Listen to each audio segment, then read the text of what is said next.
kailangan natin makaligtas para maisigawa natin ang gusto natin mangyari. Ang tanong, paano tayo makakalis dito? Tingnan nyo yung mga asun sa labas, oh. Para mga gutom na gutom eh. Wala ka talagang alam sa mga ganitong bagay. Bukod sa taksil ka, isa ka rin malaking kahihiyan. Wala ka ng halaga sa akin ngayon. Major, anong ibig nitong sabihin? Hindi ko'y nakala na papahirapan niyo ako ng ganito ah. Pero ngayon, tatapusin na kita, binatang sundalo. Ikaw ang matatapos ngayon, tanda!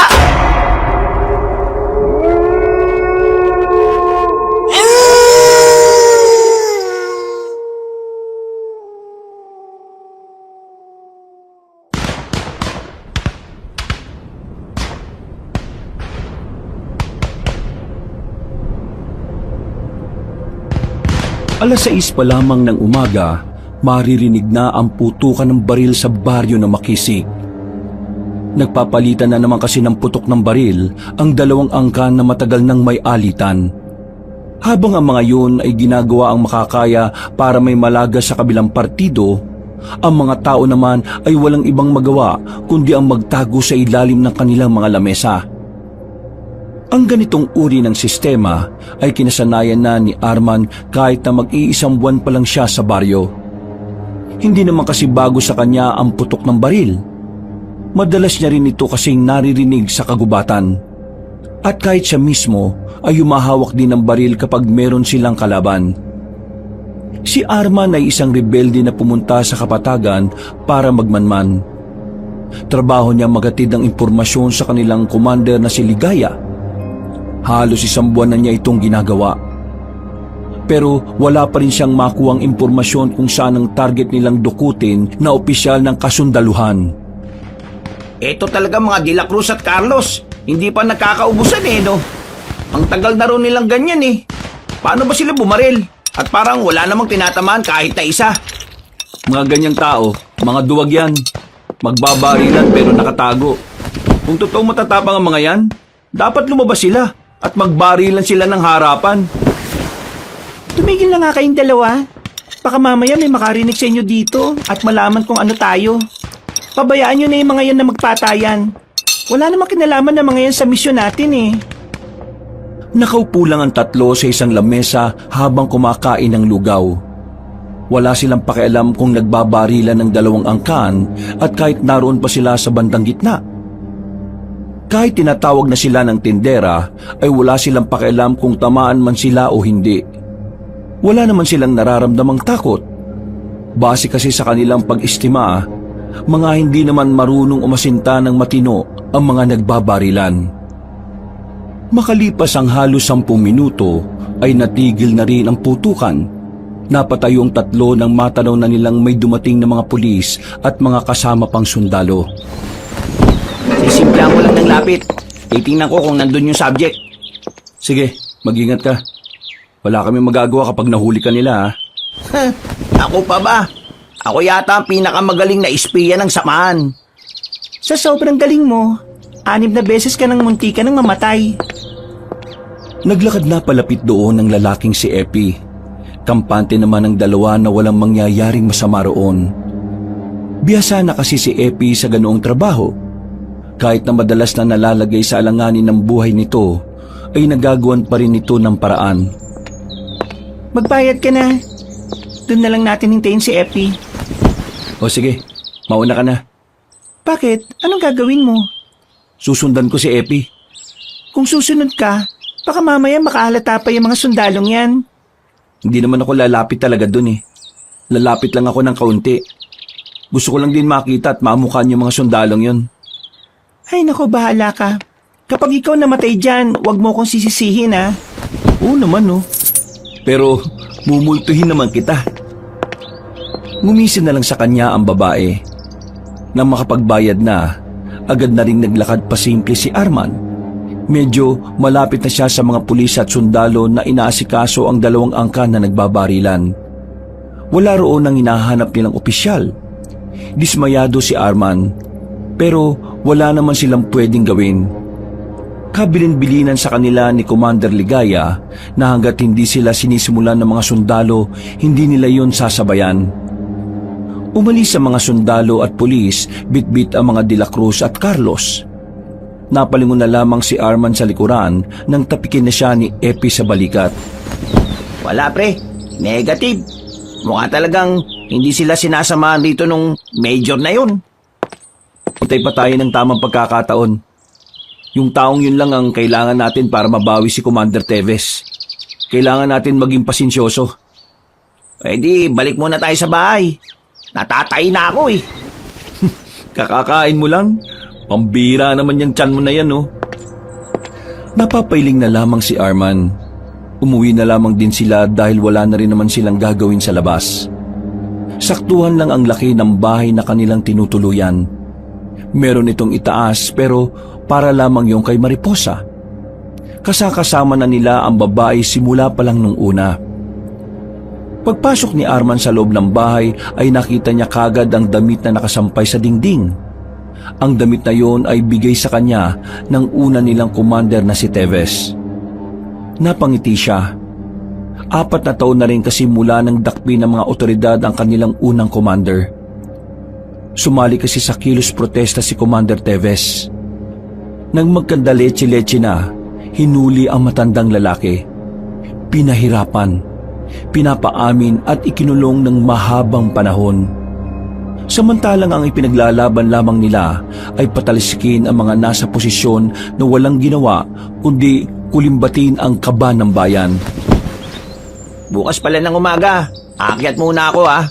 Makikibalita lang ako sa balwarte natin. Baka naman tumagal ka na naman ng ilang araw doon ha. Kailangan ka namin dito. Hindi naman. Pagkarating ko ron, uwi ka agad ako mga bandang hapon. Nanaginip kasi ako kanina ng masama eh. Hindi ako mapakali. Base kasi sa panaginip ko, napahamak daw yung iba nating kasamahan. Kabaliktaran niyang panaginip.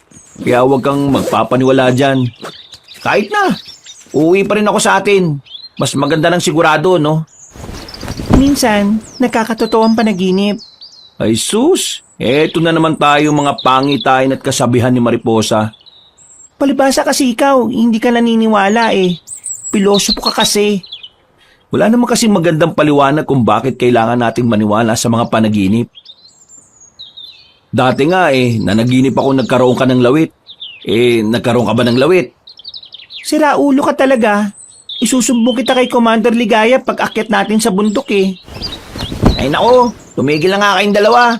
Baka mamaya kakaganyan nyo. Ayaw makatuluyan yan eh. Ikaw ang tumigil. Wala akong oras sa ganyan, no? Nakatuon ang atensyon ko kung paano natin may babalik si Commander Teves. Mahilap nga yung taong dapat natin makuha eh. Baka nakakaramdam siya na delikado ang buhay niya rito. Pero magtsatsaga pa rin tayo, ah. Darating ang araw na magpapakita rin yan dito. Kailangan nilang ibalik si Commander Teves. Kung hindi, dadanak ang dugo ng mga sundalo at pulis na yon. Ang hindi ko lang naman kasi maintindihan sa gobyernong meron tayo. Bakit nila hinuli yung mga taong mapayapang nagkakaroon ng kilos protesta? Wala namang masama na bumoses, di ba? Yun nga ang bagay na kinamumuhian ng mga kagaya natin at ng iba pa nating kababayan. Kaya galit sa atin ang gobyerno Dahil ayaw nila sa mga taong nagsisimula ng pagkamulat sa kamalayan ng mga tao. Tinatawag nila tayong rebelde dahil taliwas ang paniniwala natin sa kanilang paniniwala. Sa lipunang ganito, kung hindi ka magiging agresibo, pagsasamantalan ka ng mga hayop at makakapalang mga mukha. Kaya nga gagawin natin ang lahat para mabawi si Commander Teves at ipagpatuloy natin ang pagsigaw bilang boses ng masa. Tumango si Mariposa at Epi bilang pagsang-ayon. Mababaka sa kanilang muka ang tapang at pagiging matatag sa kanilang pinaglalaban. Bagay na matagal na rin nilang isinasabuhay. Dahil para sa kanila, kapag wala kang tapang sa katawan, sasamantalahin nyo ng mga taong mapang-abuso. Kagaya na lang ng mga itinuturing nilang kaaway, ang gobyerno. Kinabukasan, dalawa lang si Arman at Mariposa sa bahay na tinutuluyan nila.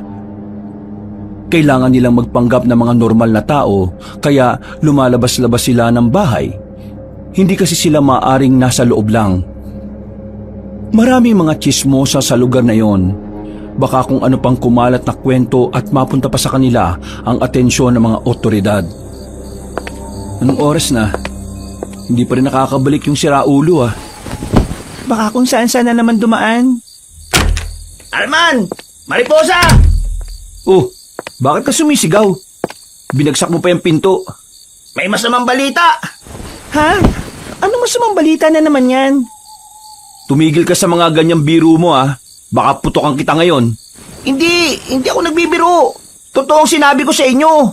Wala ka pang sinasabi. Ano ba yun? Yung mga kasama natin na naglakbay, bangkay na nang makabalik. Sobrang daming sugat sa katawan. Wakwak pa ang tiyan. Ang damit, hiwa-hiwa. Walang ibang gagawa niyan, kundi mga sundalong kalaban natin. Hindi nila ginamitan ng barel. Mukhang pinahirapan muna sila eh. Bago sila pinaslang. Mga buwisit talaga mga yan. Oh, ano gagawin mo, Arman? Babawas lang ako ng isa sa kanila. Hindi na kaya ng damdamin kong ginagawa nila eh. Nasisiraan ka na ba ng ulo? Kapag ginawa mo yan, masisira ang mga nasimulan natin. Gugulo at baka mahanap pa nila ang mga kampo natin. Kagawa ka ng malaking gulo na tayo rin naman ang madedihado. Anong madidiyado? Pupuntahan ko lang sila at uubusin ko sila. Sabi mo kanina, isa lang. Makinig ka. Huwag kang tanga ha. Nagpapadalos-dalos ka na naman dahil dyan sa emosyon mo.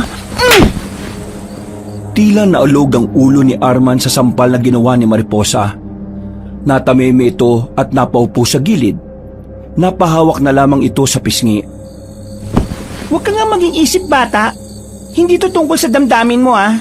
Tungkol ito sa ipinaglalaban ng samahan. Ang ganyang pag-uugali, hindi mo dapat dinadala sa misyon natin. Iniiwan mo dapat yan sa bahay nyo. Pinahawak nila tayo ng baril hindi para gamitin sa katangahan ha.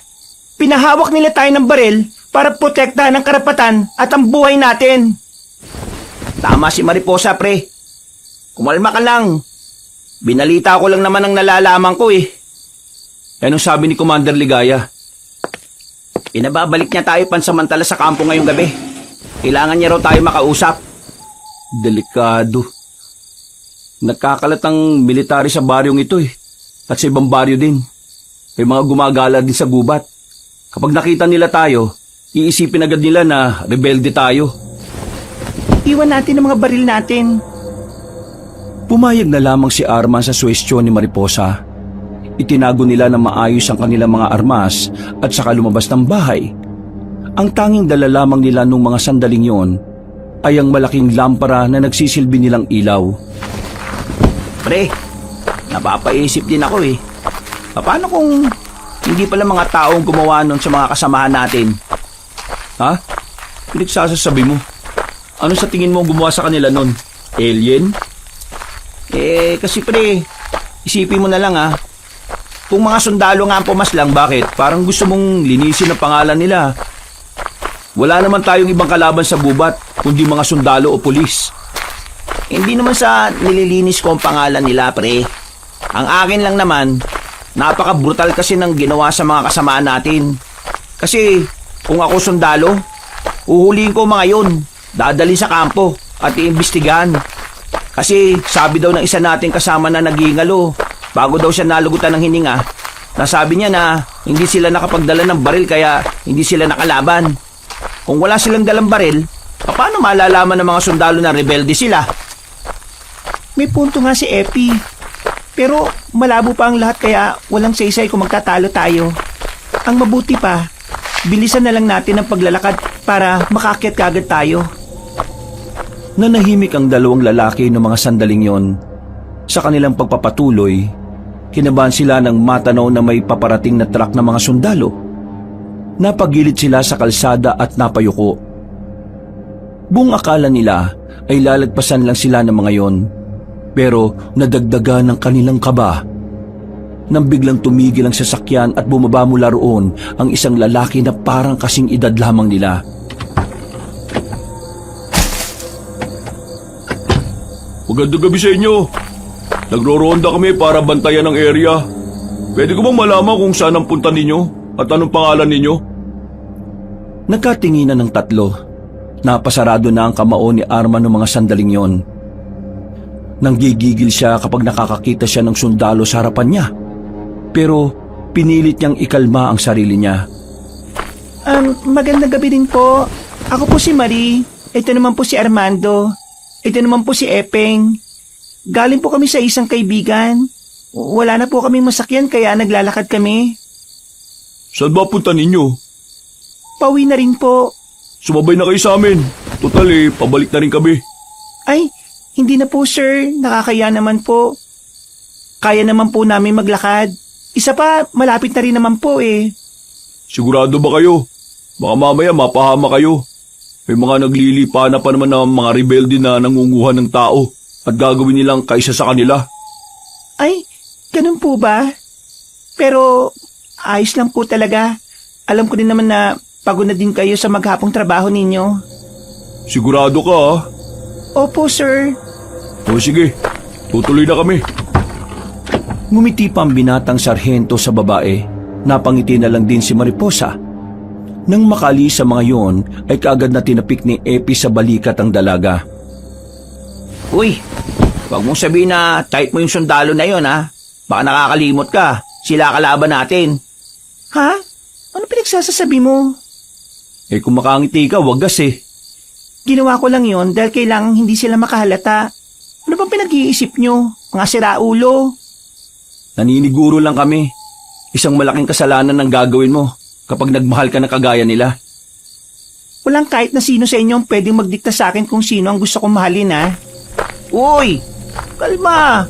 Pinagsasabihan ka lang naman eh. Nauna nang naglakad ang babaeng si Mariposa. Iiling-iling na lamang ang magkaibigan dahil sa inasal ng dalaga. Sinundan na lamang nila yon at hindi rin nagtagal nakakyat na rin sila ng kabundukan. Agad na bumungad sa kanilang katawan ang mga kasamahan nilang namatay. Nakalatag ang mga yon sa sahig habang dinadasalan ng kakilala nilang albularyo. Tinungo agad nila ang kinaroroonan ng bahay ng kanilang commander, ang matandang si Ligaya. Pagpasok nila sa bahay ng matanda, ay inabutan nila yon ng merong binabasang libro. Mabuti naman at nakabalik na rin kayo. Pinauwi ko kayo dahil may nakaabot na impormasyon sa akin. Pero, maupo muna kayong tatlo. Ano pong impormasyon ang sinasabi niyo, Commander? Ang nakalap kong balita, itong mga sundalo raw na ito, nagkaroon sila ng inspeksyon sa mga taong nakita nila na kahina-hinala. Alam na kasi nila ang simbolo ng samahan natin. Hindi ko alam kung papaano nila nalaman yon pero kailangan natin mag-ingat. Yung mga simbolo ninyo, saan nyo pinatatak? Ang sa akin sa dibdib. Akin sa singit. Hindi halata kasi maitim eh. Ang akin naman nasa ilalim ng dibdib ko. Hindi nila yun makikita basta-basta. Mabuti naman kung ganon. Siya nga pala, nakita niyo naman kung anong nangyari sa iba nating kasama, hindi ba? Huwag na muna kayong gumala-gala. Doon na muna kayo sa bahay ninyo. Iwasan niyong magkaroon ng interaksyon sa mga sundalo. Mas mainit tayo sa mata nila ngayon. Nakita niyo naman kung ano ang ginawa nila sa mga kaawa-awa nating kasamahan. Hanggang kailan ba tayo maghihintay, Commander? Hindi lumilitaw si Major Galang sa baryo Habang tumatagal, nagiging dihado na tayo. Si Major Galang lang ang susi para maibalik si Teves. Hindi tayo pwedeng maging mainipin. Anong gagawin natin sa mga pumaslang sa kasamaan natin? Hayaan na lang natin? Hindi. Nagpadala na ako ng 10 tao para rumonda sa lugar kung saan napaslang ang mga kasamahan natin. Hahanapin nila ang mga sundalong may sala sa nangyari. Hindi tayo papayag na walang ganti. Commander, payagan niyo na ako. Bibirahin ko ang mga sundalo na gumagala sa baryo. Isang malaking pagkakamali ang gagawin mo, Arman. Para kang tumalon sa kumukulong mantika. Kanina niya pa gustong birahin ng mga sundalo doon Hindi ko alam kung ano ba nangyayari sa taong yan.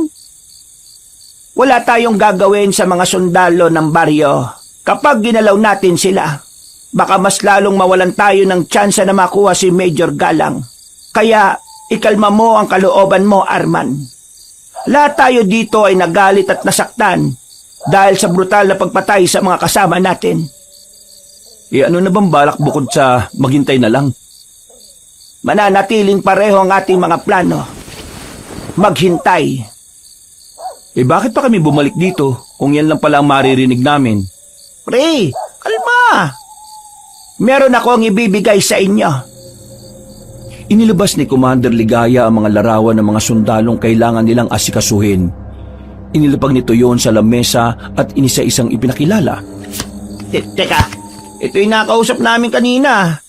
Aba, Sargento pala siya. Siya si Sargento Valdez. Siya ang pansamantalang pumalit kay Major Galang. Siya rin ang may direktang koneksyon sa taong yon. Habang naghihintay tayo kay Major Galang, uobserbahan natin itong sarhento na ito.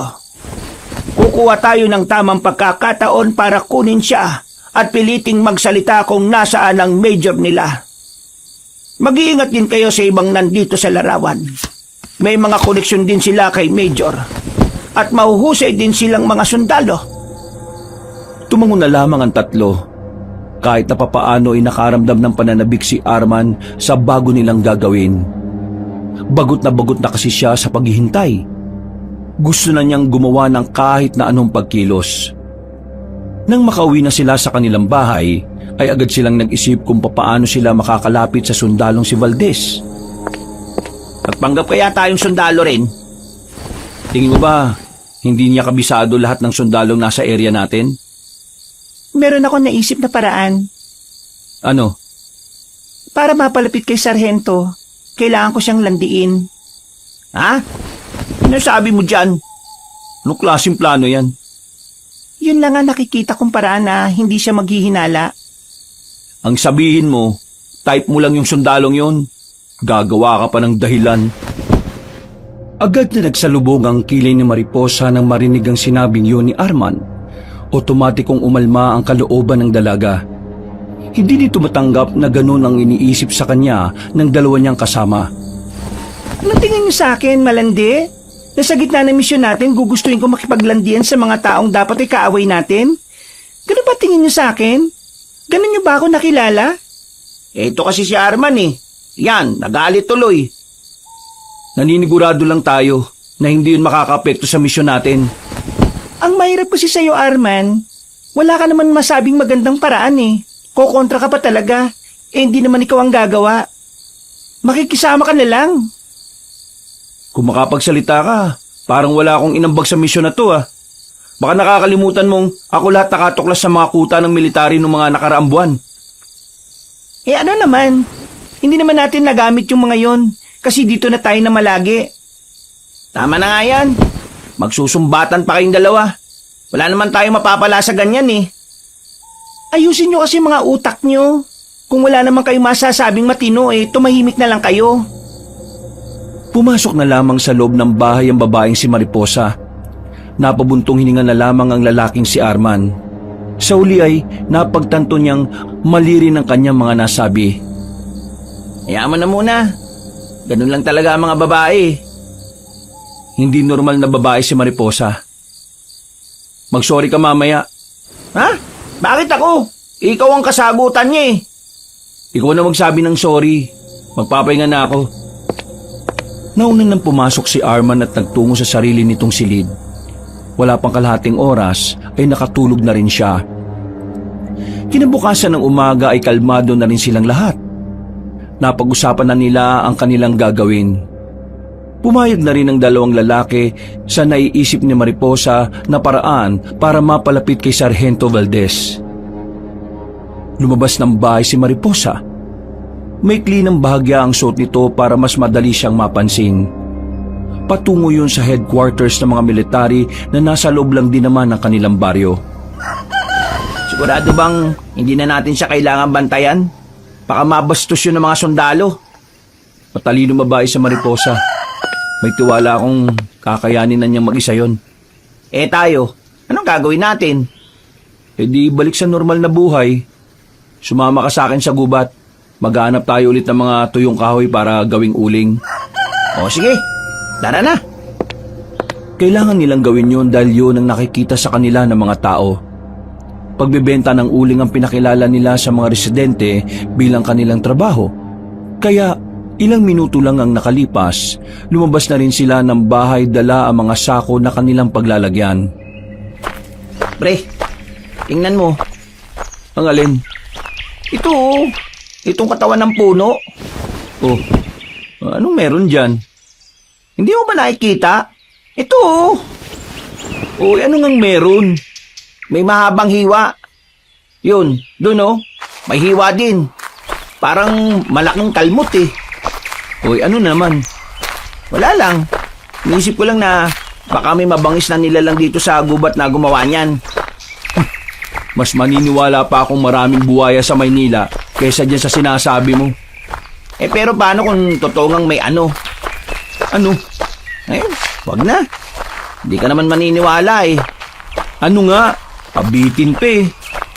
Paano kung totoong ano? Aswang. Oh, saan mo naman narinig ang kwentong barbero na yan? Dun sa palengke kanina. Usapan lang ng mga matatanda.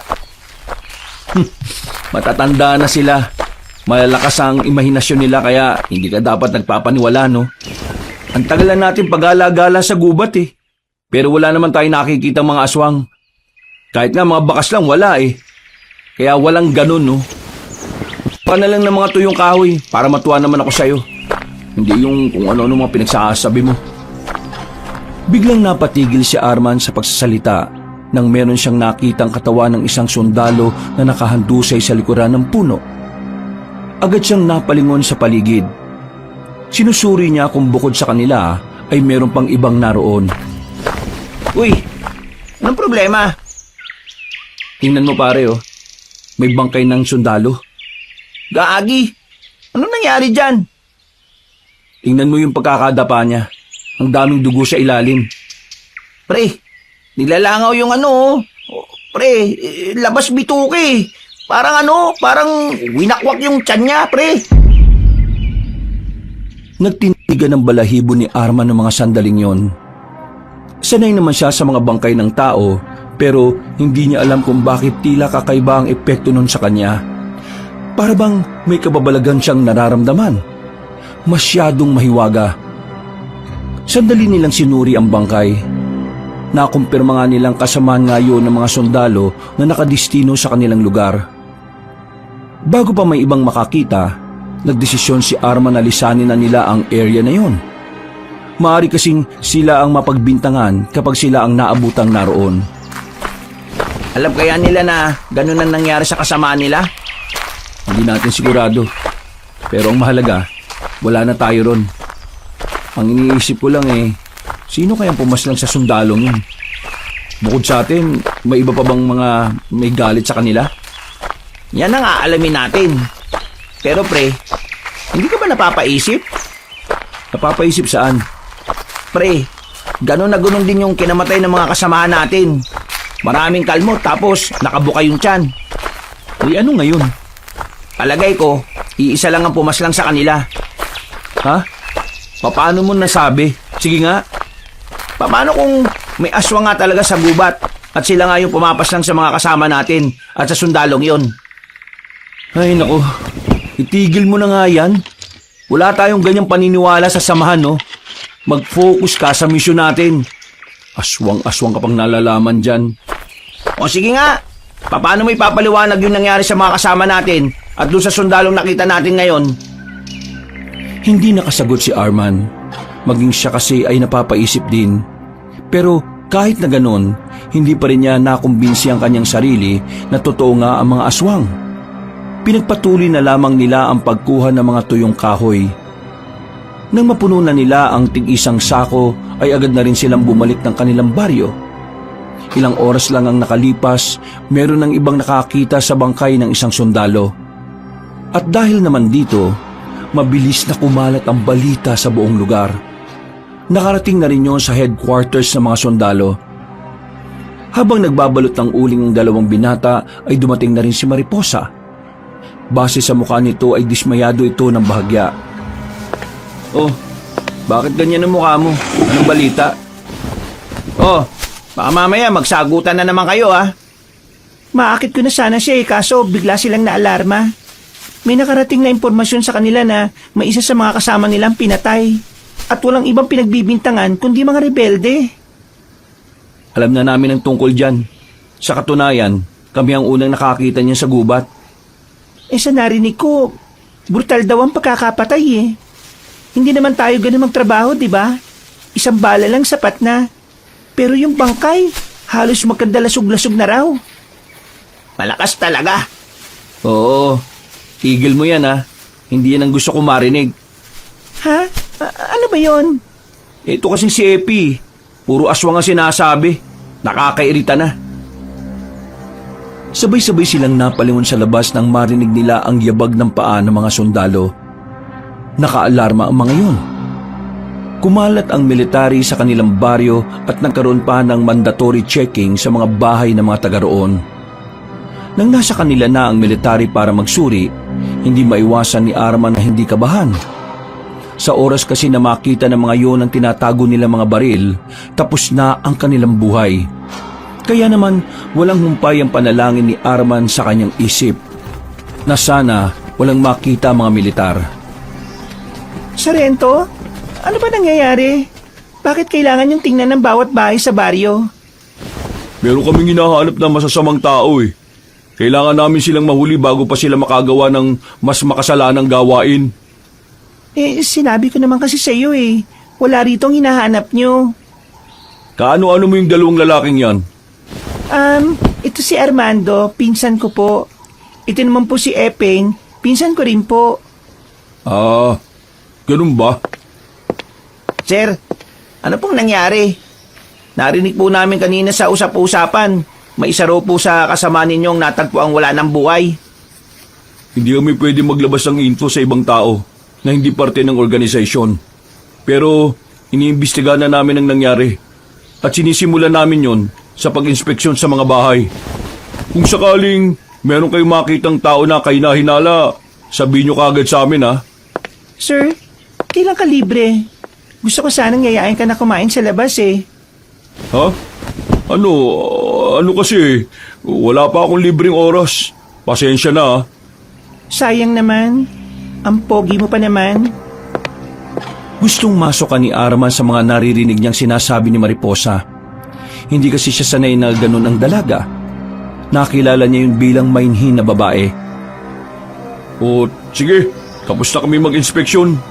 Malapit lang ang headquarters namin kaya sabihan nyo kagad kami ha kung may makikita kayong kahinahinala. Men, let's go! Nagmamadali nang makalabas ng kanilang bakuran ng mga sundalo. Nang makalayo na yon, nawala na rin ang ngiti ni Mariposa. Balik na sa pagiging seryoso ang ekspresyon ng mukha nito.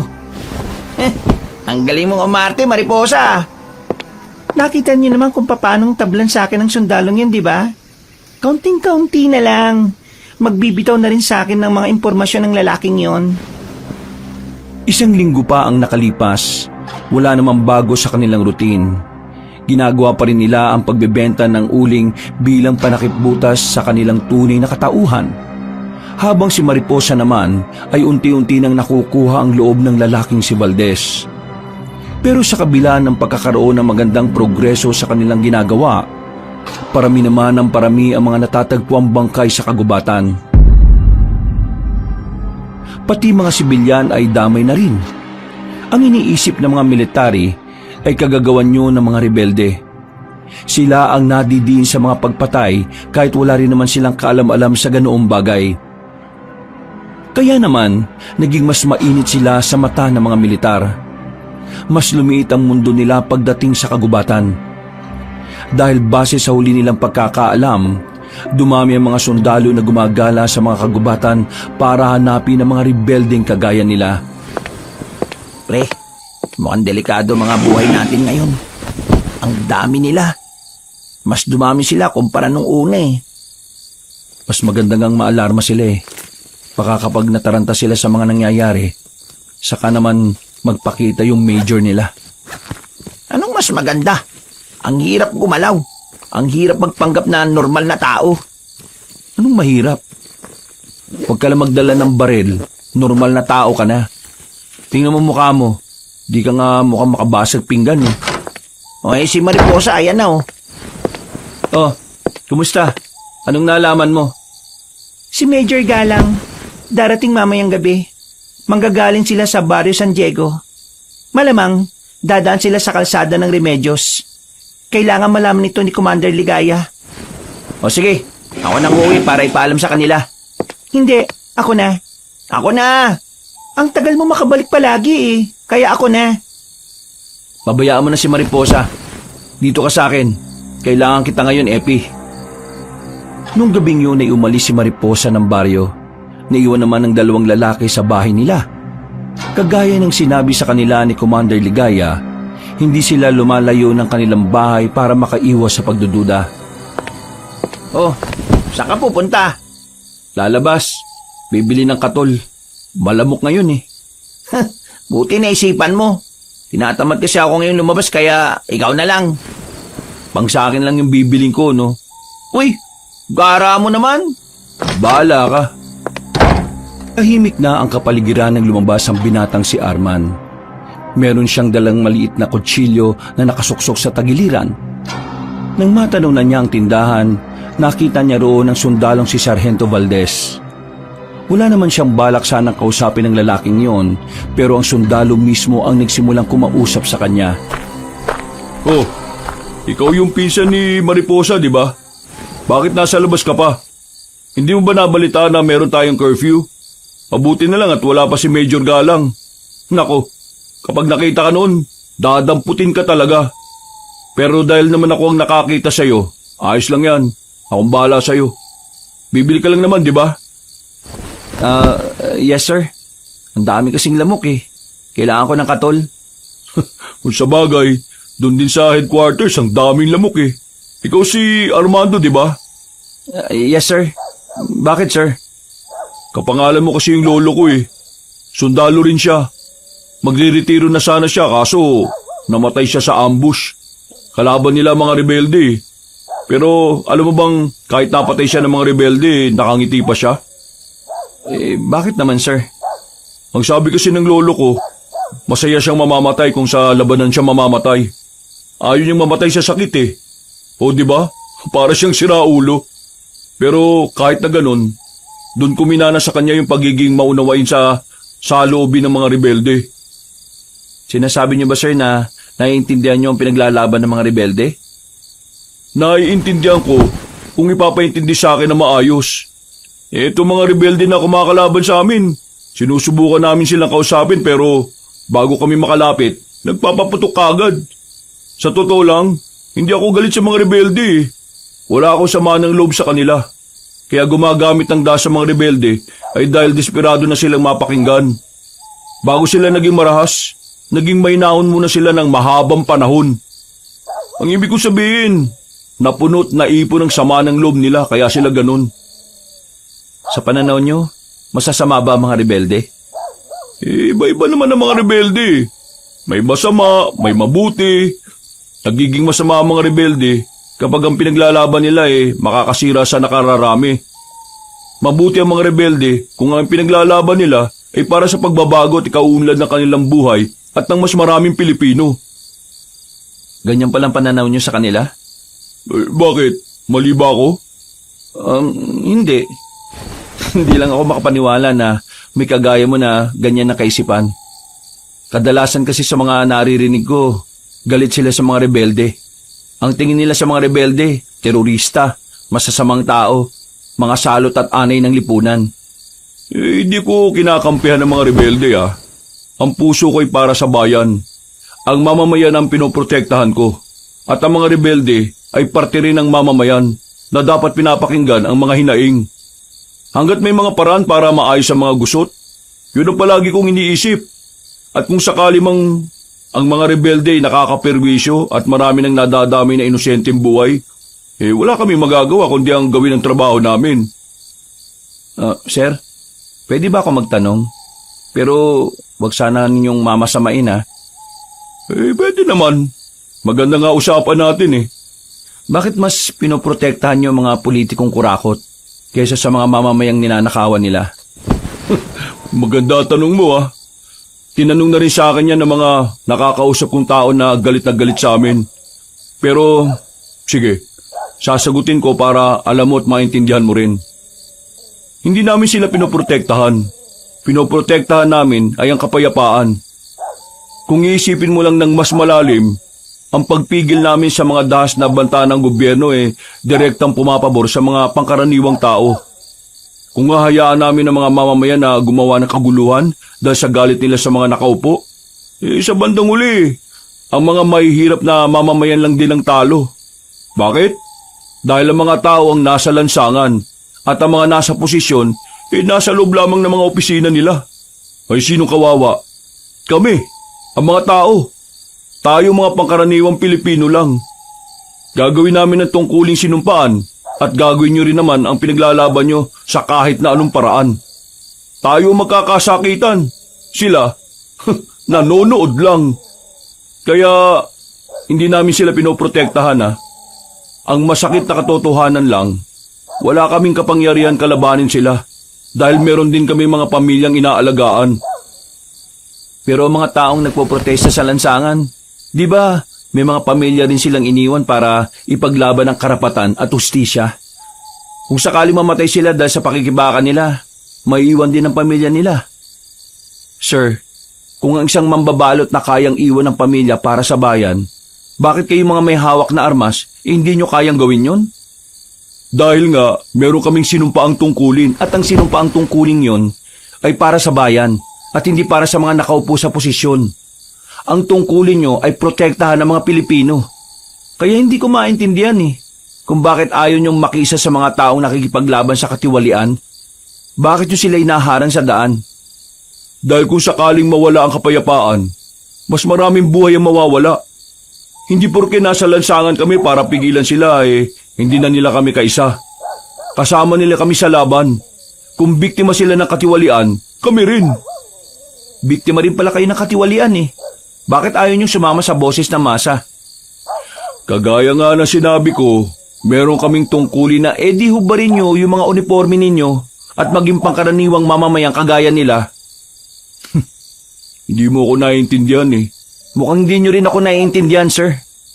At hindi ko rin alam na may pinsan pala si Mariposa na makabayan. Nang sabihin ni Sargento Valdez yun, ay nakaramdam ng kaba si Arman. Masyado kasi siyang nadala sa kanyang emosyon. Pakiramdam niya, lumabas ang pagiging aktivista at pagiging rebelde niya. Biglang namawis ang kanyang palad. Tumingin siya sa sundalong kaharap niya. Nakangiti yun sa kanya at di niya alam kung bakit. Naranasan mo na bang sumama sa mga kilos protesta? Ha? Yung mga sinasabi mo kasi, para kang leader ng mga taong nakikipaglaban para sa karapatan at sa hustisya Ha? Hindi. Wala pa akong nasasamahan na ganyan. Pero mahilig ako magbasa ng dyaryo. Kaya naman pala. Saksi ka sa mga nangyayari sa bayan. Pasensya na sir Nadala yata ako Pero hindi ako galit Nagpapaliwanag lang ng pananaw. Ay, wala namang problema. Masaya nga ako kasi may kagaya mo na nagsasabi sa akin ng mga yon. Ramdam ko ang pagka-Pilipino mo. Tinapik siya sa balikat ni Sargento Valdez. Sa puntong yon, naramdaman niya ang kabutihan ng harap niya. Sa lahat kasi ng sundalo na kadaupang palad niya, ang lalaking yun lang ang medyo komportable siya. Pakiramdam niya'y bukal sa puso ang mga sinabi ni Sargento. Paano? Dito na muna ako Pasaya akong naka-argumento kita sa makabuluhang usapan. Sana magkaroon ulit tayo ng pag-uusap tungkol sa mas maraming bagay sa ibang araw. Ngumiti si Sargento Valdez at saka naglakad na rin paalis. Naiwan na lamang na nakatayo si Arman doon. Balisa at tulala ang lalaking si Arman na makabalik na siya ng kanilang bahay. Dahil sa nangyari ay nakalimutan na niyang bumili ng katol. Pumasok siya ng kanyang silid habang kumakatok naman sa pintuan niya si Epi para humingi ng katol. Kinabukasan na nakabalik si Mariposa, nasabi na nito ang napipintong pagdating ni Major Galang sa lugar. Nakapaganda na rin ang iba nilang mga kasama para sa kanilang gagawing pagdakip sa matandang Major. Mas matagal ka pa nga bumalik kaysa sa akin Naabot ka na ng umaga Si Commander Ligaya nagsabi na umalis ako kapag maliwanag na Wow! Samantalang ako, kahit ganong kadilim, pinapalayas agad ako para makabalik dito. Oy, bakit? Babae ka ba? Nakahanda na ang lahat mamayang gabi. Maganda na rin tayo. Eh ikaw, handa ka na ba, Mariposa? Mamayang gabi, baka magtapos na rin ang pagpapanggap mo na chicks ni Sargento. Wala naman na akong pakialam doon. Ang iniisip ko, kung paano natin makukuha si Major. Tama. Yun lang ang isipin natin. Dahil kapag nakuha natin si Major, magagamit natin siya para makabalik sa atin si Commander Teves. Pagkatapos nilang kumain ay sinarado na nila ang mga bintana at pintuan. Sinimulan na nila ang paglilinis sa kanilang mga baril. Maya-maya pa, palihim na rin silang umalis ng bahay. 6:00 pa lang ay umalis na sila roon. Pumeso na rin sila agad sa kalsada ng San Remedios. Mga 7:00 na. Wala ba talagang eksaktong oras ang pagdaan nila dito? Bakit ka ba atat na atat? Maghintay ka nga. Hindi ba natin mga kasama? Nandyan na ba? Napag-usapan namin doon sila sa kabilang banda. Tapos tayo rito. Tingin ko naman nandun na rin sila. Handa na tayo. Maya-maya mapapalaban na rin tayo. Tandaan nyo kailangan natin pumaslang ngayon para makuha yung dapat makuha. Walang makukonsensya. Mas marami na silang pinaslang na kasamahan natin Ito na rin ang tamang pagkakataon para makaganti. Isang malalim na paghinga ang nagawa ni Arman. Bigla na lamang niyang naisip si Sargento Valdez. Sa hindi malamang dahilan, tila hiniling niya na sana hindi kasama ang sarhento sa tatambangan nila. Naghintay pa sila ng halos kalahating oras. Mga ilang sandali lang, nakarinig na sila ng sasakyan na paparating. Hindi nga sila nagkamali. Mga armored vehicle yon ng military. Hindi nagtagal, tila kinabigla ng mga sundalo ang ginawa nila. Pero agad na nakadepensa ang mga yon. Ginantihan sila ng putok. Mas malakas at mas pulidong depensa ang sinukli ng mga sundalo sa kanila. Kahit na mas nauna sila sa pagpapaputok, wala silang napatumba kahit isa. Tila batid ng mga sundalo ang planong yon, kaya nakapaghanda sila. Nilatrat sila ng mga sundalo. Gumunti naman sila ng putok, pero mas sistematiko ang ginagawa ng kanilang kalaban. Nang mapansin nilang nakakaabanti na ang mga sundalo paakyat sa kinalalagyan nila, dito na sila nakaisip na umatras. Atras! Atras! Hindi natin kakayanin ang mga yan! 3 lang tayo rito Bilis! Bilisan nyo! Wisit! Palpak tayo! Tumakbo sila papasok ng kagubatan. Hindi pa sila nakakalayo ay natanaw na nila ang mga sundalong nakabuntot na sa kanila. Pinagbababaril sila ng mga yon. Agad naman silang gumanti. Sa halos 1 oras nilang pakikipagbarilan sa mga sundalo, unti-unti na rin nilang nararamdaman ang pagiging dihado. Konti na lang ang bala nila. Bukod sa wala naman silang ibang kasama dahil nasa kabilang banda ang iba, hindi rin nila nakabisado ang daan paalis. Visit! Sino bang nagplano ng ganito? Bakit parang ako sinisisi mo? Yung mga opisyal at si Commander Ligaya ang nagplano nito. Sumunod lang ako, no? Nakakainis. Nasa alanganing sitwasyon tayo Malapit na ako maubusan ng bala. Pero sila, buhay na buhay. Wala na tayong magagawa. Sasabay tayo sa kahit na anong paraan na pwede natin subukan. Nang maubusan na sila ng bala, wala na silang nagawa kundi ang gumilid sa tabi ng malaking puno. Hindi sila makalabas dahil sa walang humpay na pagpapaputok sa kanila. Mga ilang sandali lang, hindi na rin sila nakatakas pa. Pinalibutan sila ng mga sundalo na may matataas na kalibre ng baril. Lahat ng yun ay nakatutok sa kanila. Kasama nila si Sargento Valdez. Nang tutukan sila ng ilaw, nakita na ng tuluyan ang kanilang mga mukha. Huwag niyo na subukan kumilos na masama. Itaas yung mga kamay ninyo. Marahang lumapit ang mga sundalo. Tinalian agad ng mga yon ang kamay nilang 3 at pinaluhod. Tama nga hinala ko.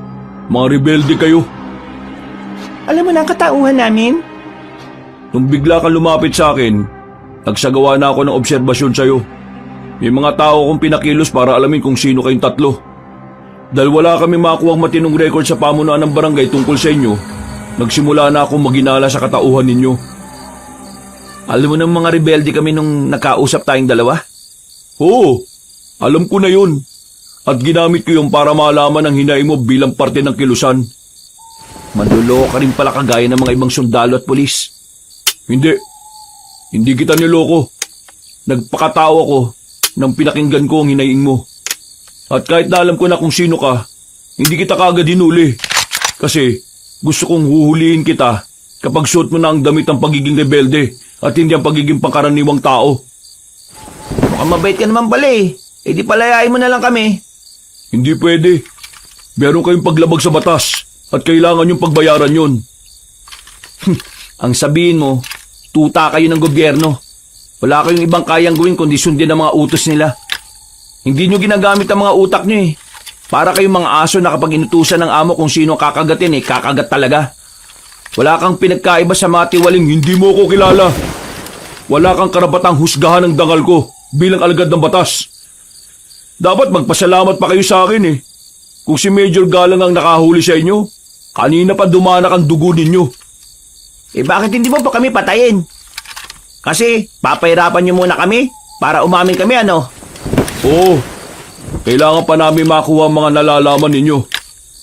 Kung talagang naiintindihan mong hinaing ng mga kagaya namin, di pakawalan mo kami.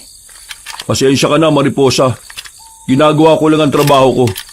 Kagaya na lang din ang pagsunod nyo sa tungkulin na meron kayo. Hindi tayo magkagaya. Kami, may sarili kaming prinsipyo at pinaglalaban. Kayo, pinaglalaban nyo kaligtasan ng mga tiwaling tao. Dun, sa bahay na yun. Dali ng mga yan. Kinaladkad ng mga sundalo ang tatlo patungo sa abandonadong bahay na malapit doon. Pumasok sila roon para sumilong. Binuksan ng mga sundalo ang dala-dala nilang malalakas na ilaw pagkatapos itali sa haligi ang tatlong rebelde. Tingnan mo, pati yung Panahon nakikisama sa amin, no? Kasi alam ng Diyos na tama ang pinaglalaban namin. Wala naman ako sinabi na mali ang pinaglalaban nyo eh. Mali lang ang pamamaraan ninyo. Kahit anong sabihin mo, hindi yun magiging mahalaga sa amin. Hindi namin pakikinggan ang tuta ng mga taong hindi rin naman nakikinig sa amin. Hindi na nagsalita pa si Sargento Valdez. Kahit na daldal pa sila ng daldal. Pagkatapos ng halos 20 minutos, tumila na rin ang ulan. Lalabas na sana sila para dalhin na sa kampo sila Arman pero bigla na lamang silang nakarinig ng malalakas na hiyaw na parabang mula sa mababangis na hayop. Nakakatinginan ng mga sundalo. Pare-parehong walang ideya ang mga yon. Ano yun? Mga aswang! Mga aswang? Pinagsasabi mo, Mariposa. Kaya inumagan ako ng uwi kagabi dahil sa mga aswang na yan. O paano mo nasabi na aswang ang mga naririnig natin ngayon? Nakita ko sila sa gubat habang hinahabol ang mga ngaso. May itim na tao, mahaba ang kuko at naglalabas ng nakakatakot na tunog. Para mga mababangis na leon na hindi pinakain ng maraming taon. Seryoso ka ba talaga, Mariposa? Kung ayaw niyong maniwala, bahala kayo. Basta sinabi ko na sa inyo kung anong hinala ko. Men, check the area. Kung sakaling aswang ang mga nasa labas, kailangan natin silang patayin. Hindi sila basta-basta. Mabibilis sa mga aswang. Base sa nakita ko, mas mabilis sila kung gabi at madilim. Magiging pabor din sa kanila na marami ang puno. Tanggalin niyo tong pagkakatali sa kamay namin. Makakatulong kami sa inyo. Hindi ko pwedeng gawin yan. Tatakasan nyo lang kami. Matagal kami nasa gubat. Gubat na ang mundo namin. Kaya alam namin kung saan magandang dumaan. Hindi mo ako maloloko, no? Kung alam nyo ang daan, bakit kayo napunta rito? Eh wala naman daan dito palis. Noong mga sandaling yon, nagsimula nang magpaputok ang mga kasama ng sarhento. Pinagbababaril nila ang mga aswang na nararamdaman nila sa paligid. Pero sa kasamaang palad, hindi agad nila matamaan ang mga yon dahil na rin sa kakulangan ng liwanag. Mga ilang sandali pa, umatake na ang mga aswang. Pinaghihila papunta sa kadiliman ng mga yon.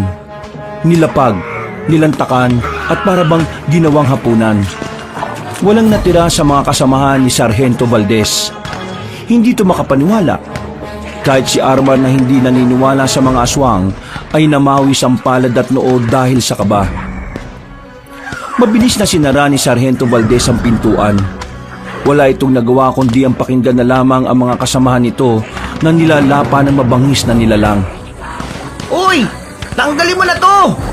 Sumunod kayo sa akin! Dito, bilis! Wala ka talagang balak na tanggalin ito? Bahala kayo kung ayaw niyong sumunod. Lalapain kayo rito. Walang pagpipilian sila Arman, kundi ang sundan na lamang si Sargento Valdez. Hindi sila maaaring mapaiwan doon. Sila ang susunod na lalapain ng mga aswang kapag nagkataon. Dumaan sila sa malaking bintana. Sinamantala nila ang pagkakataon na abala ang mga aswang sa nilalapa. Mabilis ang ginawa nilang pagtakbo. Hanggang sa medyo makalayo na silang apat sa bahay na pinanggalingan nila. Tumigil na muna sila sa malaking bato na nadaanan nila. Kung talagang naiintindihan mo kami, tanggalin mo na itong tali namin sa kamay. Kung talagang hindi ka kagaya ni Major Galang, pagbibigyan mo kami. Sargento, mamamatay tayong lahat kung ikaw lang ang mag-isang kikilos para labanan ng mga aswang na yon. Magiging pabigat lang kami sa iyo kung dadali mo pa rin kami. May tama siya, pumayag ka na sir. Ito naman parang hindi ka nagkagusto kay Mariposa eh. Papayag ako pero ipangako niyong hindi niyo ko tatakasan at haharapin niyo ang batas ha. Oo na, dami mong sinasabi. Kinuha ni Sargento Valdez ang kutsilyo na nakaipit sa bandang hita nito. Isa-isa niyang tinanggal ang tali ng tatlo. Nagpatunog pa ng leeg si Arman at tumingin ng masama sa sundalo. Kanina pa kasi siya banas na banas kay Sargento Valdez. Kung wala nga lang yung hawak na baril, ay baka binira na niya ito. Buti naman at kinalagan mo na kami. Alam ko ang tumatakbo sa isip niyong dalawa. Anong pinagsasabi mo? Sargento, makipag-isa ka na sa amin. Oh? Nababaliw ka na ba? Alaban natin yan. Ngayon lang tayo sumusunod sa kanya kasi may hawak siyang baril. Kapag nawalan ng bala yan, pantay-pantay na tayo dito. Hindi si Sargento kalaban natin. Totoong naiintindihan niya tayo. Tinutulungan niya tayo. Uy, nagayuma ka ba niya? Para kang timang eh. Sargento, alam kong hindi ka kagaya ng ibang alagad ng batas. Alam kong meron kang prinsipyo at dignidad. Meron kang dangal sa ginagawa mo. Alam ko ring alam mo na wala kaming masamang hangarin kundi ang mabigyang hustisya ang iligal na pagdakip sa pinuno namin. Makipag-isa ka sa amin. Tutulungan ka namin makaligtas sa mga aswang. At pagkatapos ng lahat ng ito, tulungan mo kami mapakinggan ang hiling namin. Naririnig mo bang sinasabi mo, Mariposa? Hindi tayo pwede magtiwala sa gayan yan. Tuta ng gobyerno yan. Utusan lang yan. Ang katapatan niya ay wala sa tao. Nasa amo. Hindi ako kagaya ng sinasabi mo, Arman. May sarili akong pananaw. Patunayan niyo lang sa akin na hindi masama ang organisasyon ninyo. Tutulungan ko kayong maiparating ang boses niyo sa palasyo. Hindi kami naniniwala sa'yo. Kagaya ka rin nila. Pare-pareho kayong lahat. Pinagpapapatay niyong iba naming kasamaan kahit na gusto naming idaan sa maayos na usapan ng problema. Sila yun. Hindi ako kasama doon. At wala akong magagawa sa bagay na yun. Iba ang pananaw ko. Iba rin ang kanila. Sa maniwala kayo at sa hindi, tinutulungan ko ang mga nakakulong at hinuli ng ilegal. 4 na taon na nakakalipas. Pero wala rin ako magawa dahil hindi mahalaga ang boses ko sa kanila. Sinasapawan lang ako ng mga mas nakakataas sa akin eh. Kaya kung iniisip nyong wala akong pakialam sa pinaglalaban nyo, nagkakamali kayo dyan. Kaya kong patunayan yan kung papayag kayong maging kaisa nyo ko. Makikipagkaisa ka sa amin? Magiging rebelde ka rin? Hindi ko kailangan maging rebelde para maging isa sa inyo. Sapat ng alam ko at naiintindihan ko ang pinaglalaban ninyo. At kung paano ko ito tatanggapin bilang parte ng realidad. Arman, isang tabi mo muna ang galit mo. Ilabas natin ang pagiging rebelde at pagiging sundalo niya rito. Isipin mo na lang na may mga pangkaraniwang mamamayan tayo dito na biktima ng katiwalian. Napapailamos na lamang sa ulo ang binatang si Arman. Kahit na ayaw nito sa sundalo, kailangan itong tanggapin ang katotohanan na kailangan din nila ang sarhento. Lihim itong napamura at tumingin ng masama kay Sargento Valdez. Napailing ito sandali at sa huli, pumayag na lang din ito. Oo na. Basta kapag nalaman kong isusuplong mo lang din kami sa huli, humanda ka sa akin ha. Total ayos naman ah. Ang isipin natin ngayon ay kung paano natin tatakasan ng mga aswang na humahabol sa atin. Nakakatiyak ako na hindi nila tayo titigilan ngayon. Mahirap ding makaalis na lang dito ng basta. Gubat to. Parang palaruan lang nila ang lugar na ito. Bumalik tayo doon sa bahay. Yung klaseng pag-iisip yan. Nakita mo naman kung paano nilalapain ng mga kasama ko, di ba? Bakit pa tayo babalik doon? Kailangan natin ng armas. Nandun ang mga armas sa mga kasamaan mo, di ba? O baka takot ka lang magkaroon kami ng armas kasi iniisip mo na baka tuluyan ka namin. Kung yan ang gusto mo, edi sige, bumalik tayo ron. Yan! Yan ang gusto ko, matapang! Kahit natutol si Mariposa sa ideyang yun ni Arman, ay wala rin itong nagawa. Nagkasundo ang tatlong lalaki kaya agad naman silang umalis. Kahit na alam nilang delikado, wala silang inurungan. Maingat ang kanilang bawat paglakad dahil sa dulas ng kanilang dinaraanan. Pagbalik nila sa bahay na kanilang pinanggalingan, inabutan nila ang ilang bangkay na lasog-lasog ang katawan. Nakaramdam ng awa si Sargento Valdez para sa kanyang mga kasamahan. Habang sila Arman naman ay hindi maiwasang hindi masuka sa mga nakikita. Nagkalat din kasi ang mga laman loob ng mga biktima. Kunin nyo lahat ng pwede magamit. Baka marami-raming aswang ang makalaban natin. Kailangan natin makasabay sa labanan ng mas matagal. Sarento, kilos na! Kahit anong titig mo dyan, hindi na mabubuhay ang mga kasama mo. Ayusin mo pananalita mo ah. Alam kong galit kayo sa mga sundalo pero yung mga kasama ko ay may mga pamilya ring naiwan. Huwag mong gawing katatawanan ng kamatayan nila. Ay, pasensya na.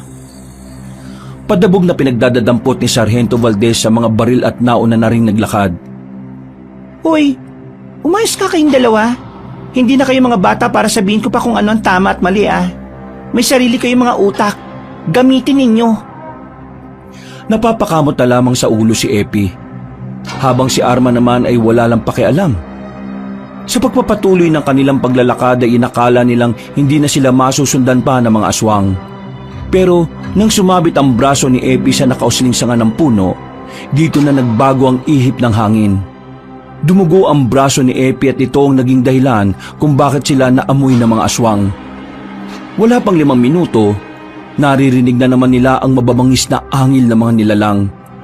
Habang tumatagal, palakas ng palakas. Indikasyon lang na palapit na yun ng palapit sa kanila. Visit ka, Epi. Dahil sa'yo kaya tayo naamoy ng aswang eh. Naamoy nila yung dugo mo. Ha? Mabaho ba tong dugo ko? Mauna na kayo. Susubukan ko silang harapin. Bida-bida naman to. Pwede ka namang sumabay sa amin eh. Kung sa bagay, kung sasabay ako sa inyo, maabutan nila tayong lahat. Mauna na kayo, susunod ako. Bakit mo ba ito ginagawa? Gusto kong patunayan na hindi ako gaya ng ibang sundalo na iniisip ninyo. Sira ulo. Hindi mo kailangan mamatay para patunayan yun, no? Hinila ni Mariposa ang sarhento at sabay-sabay na silang umalis. Mga ilang minuto lang ang nakalipas, bigla namang may humila sa paa ni Mariposa. Mabuti na lamang at alerto si Arman. Hindi lang niya pabalik ang babae. Pinagbababaril niya ang aswang na mabilis namang nakapasok sa loob ng halamanan. Formation! Pinagsasabi nito. Pagtalikuran tayo. Depensa para hindi sila makalapit. Sundin nyo na lang. Mas may alam yan kaysa sa inyo. Sinunod nila ang sinabi ni Sargento Valdez. Maya-maya pa'y pinalibutan na rin sila ng mga aswang na tila takam na silang makain. Nang umatake ang mga yon, hindi na sila nagsayang ng oras. Agad na rin nilang pinaputukan ng mga aswang. Niratrat nila ang katawan ng mga nilalang. Walang makalapit kahit isa. Hindi pa nakontento ang 4. Kahit nasa lapag na ang mga yon ay niratrat pa rin nila. Siniguro nilang hindi na talaga yon makakagalaw. Basic lang naman pala eh. Akala ko naman sobrang nakakatakot. Tipong mapapadasal ako, hindi naman pala. Huwag kayo maging kampante. Hindi porke nagawa natin silang talunin ngayon eh. Ganun pa rin ang mangyayari mamaya. Tara, umalis na tayo. Baka mamaya may iba pang aswang na makakita sa atin dito. Wala na silang sinayang na pagkakataon. Agad na rin nilang nilisan ang lugar na yon. Sa kanilang paglalakad, bigla namang umulan ng malakas. Mabuti na lamang ay meron silang nadaanan na bahay sa gilid ng kalsada. May ilaw sa loob. Dali-dali silang lumapit doon para makisilong sa tapat. Baka magalit naman yung tao sa loob kapag nalaman nandito tayo sa tapat nila. Akong bahala. Kakausapin ko sila. Makailang ulit na kinatok ni Sargento Valdez ang pintuan. Mga ilang sandali lamang ay bumukas na rin yon. Isang matandang lalaki ang bumungad sa kanila. Hindi pa naman yun uugod-ugod pero puti na rin ang buhok nito. Sir, ano bang may paglilingkod ko sa inyo? Sargento Valdez, dito kami na destino sa probinsya ninyo. Partikular sa area na ito at sa kabila. Baka po pwedeng makisilong muna. Inabutan na kami ng ulan eh. Sir, mukhang napalabang kayo Ang tataas na kalibre ng mga yan. Baka naman sir, madamay ako dyan Hindi po mga taong kalaban namin, Manong. Ano? Hindi mga tao. Ano pong ibig nyo sabihin, sir? Hindi ko alam kung maniniwala kayo pero mga aswang po ang kalaban namin. Hinahabol nila kami kanina eh. Pero naubos na namin sila. Ang kailangan lang talaga namin masisilungan. Masama kasi ang panahon eh. Aswang baka mong nakalaban ninyo. Ay nako, pasok! Pasok na! Dali! Mukhang may nalalaman po kayo sa aswang base sa reaksyon nyo Ay nako, ako pa ba? Matagal na akong pag-alagala sa gubat. Ilang beses ko nang nakita mga yan Kung ilang beses nyo na silang nakita, ano pong ginawa niyo at bakit ilang beses din kayo nakaligtas? Tuwing makikita ko sila, hindi nila ako nakikita. Puro aksidente pagkakataon lang. Minsan, nagigib lang naman ako ng tubig. Makikita ko silang may bit-bit na tao. Wala nang buhay. Tapos, ang usapan nila, gagawin nilang sisig yung bit-bit nila. Basta, ang dami ko pang naranasan.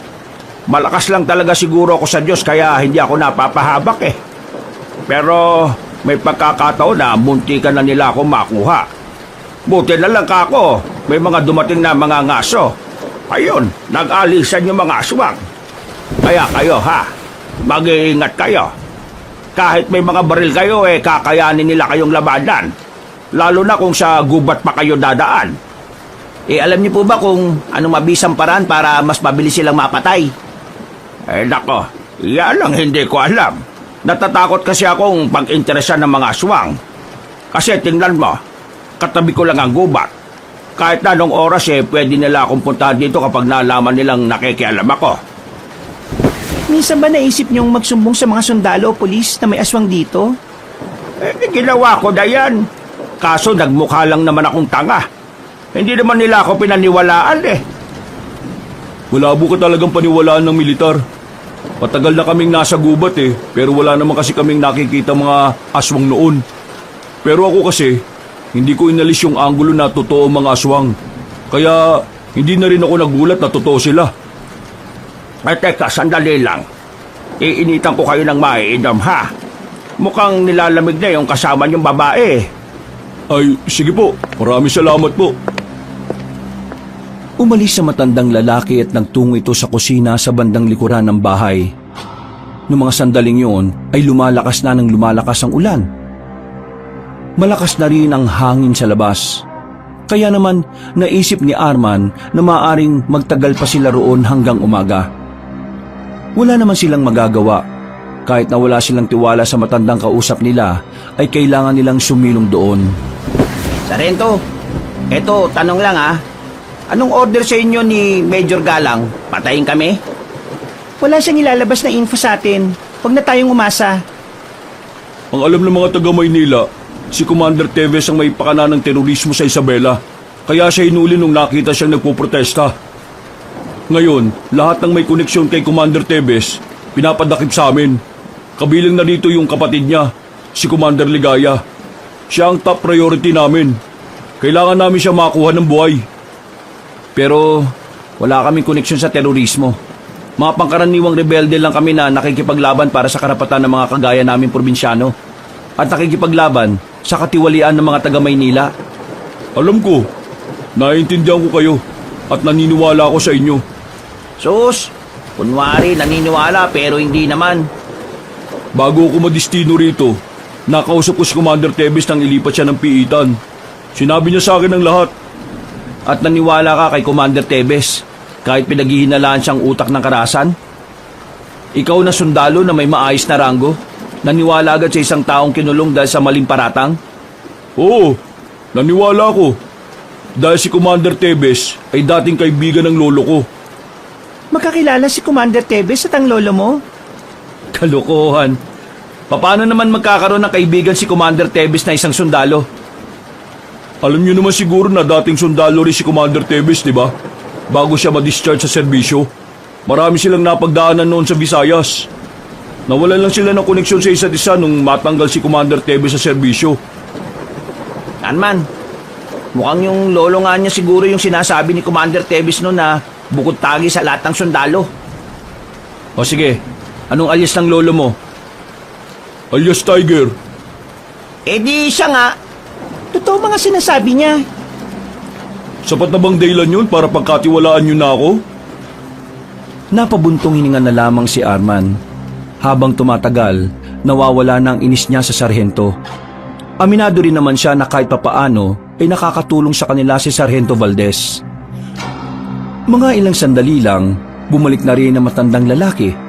Daladala na nito ang 4 na baso ng kape. May kasama pang kamoting kahoy. Nako, nakalimutan ko magpakilala. Ako nga pala si Roberto. Mang Roberto na lang ang itawag niyo sa akin, ha? Mariposa naman ang pangalan ko. Ito naman si Arman at Epi. Ito, si Sargento Valdez. O siya, sige na. Tikman niyo na yung kape na ito para mainitan na yung sikmura ninyo. Maganda yan ngayon kasi mas lalo pang lumalakas ang ulan eh. Maraming salamat sa pagtanggap niyo sa amin. Pero wala ka bang ibang kasama rito, Manong?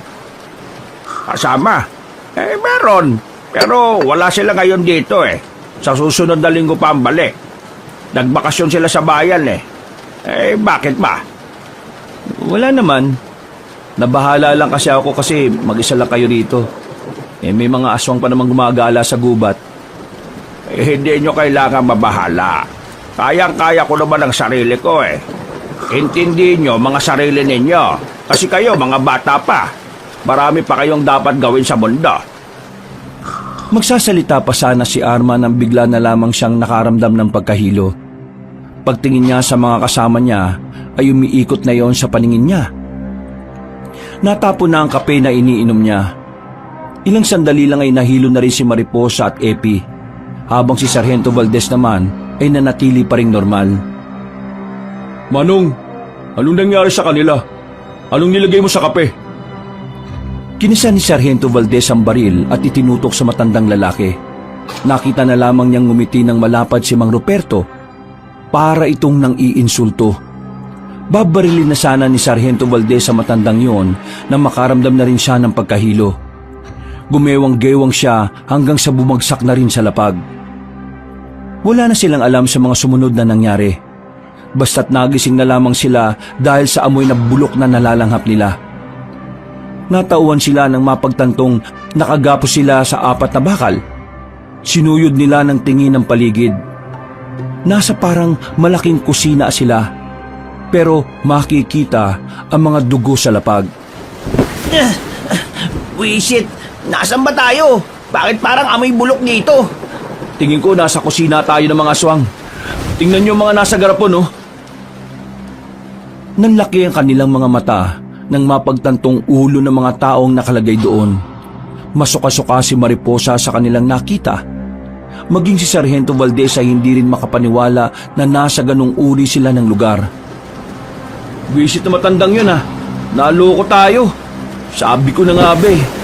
Kaya unang tingin ko pa lang hindi na maganda ang pakiramdam ko sa kanya eh. Kasi tingnan mo, ilang beses siyang nakakita ng aswang pero palagi siyang nakakaligtas. Walang yang kwento yan. Pambata. Makakatakas din tayo dito. Kailangan lang natin tsumempo. Paano nga tayo makakatakas dito? Kasalanan mo to eh. Kung di sana tayo nakisilong doon, di sana wala tayo dito. Puro ka namang paninisi. Wala ka namang maibigay na magandang solusyon kanina eh. Huwag ka kasing bida-bida. Hindi mo kami tauhan, no? Hindi ako nagbibida-bida. Mukha kasing wala kayong balak mag-isip ng paraan kung paano tayo makakatakas sa mga aswang eh. Tumigil na nga kayo. Nakagapos na nga tayo dito. Ganyan pa rin kayong dalawa. Para naman kayong mga bata eh. Huwag nyo nang sayangin ang lakas nyo sa pakikipagtalo.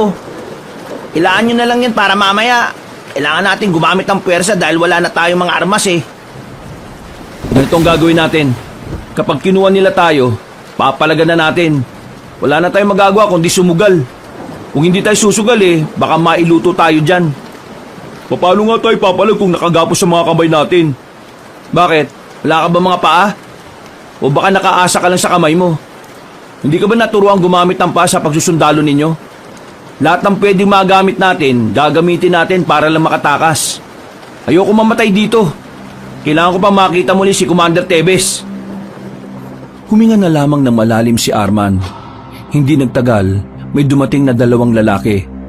Sa pilitan nilang hinilang babaeng si Mariposa. Nang makakuha ng pagkakataon si Sargento Valdez, ay bigla itong tumayo. Sinipa niya sa pagitan ng hita ang isang lalaki. Nang namiminipit na yun sa sakit, ay saka sinipa ni Sargento Valdez sa muka gamit ang matigas itong bota. Agad itong nawala ng malay. Samantalang ang isang aswang naman ay nagawang patirin ni Arman. Tumama ang mukha ng aswang sa kanto ng lamesa kaya agad namang itong bumulagta. Ayun! Yung kutsilyo! Abutin mo! Sandali lang, wait! Ang layo eh! Ang iksi kasi ng binti mo Ako na!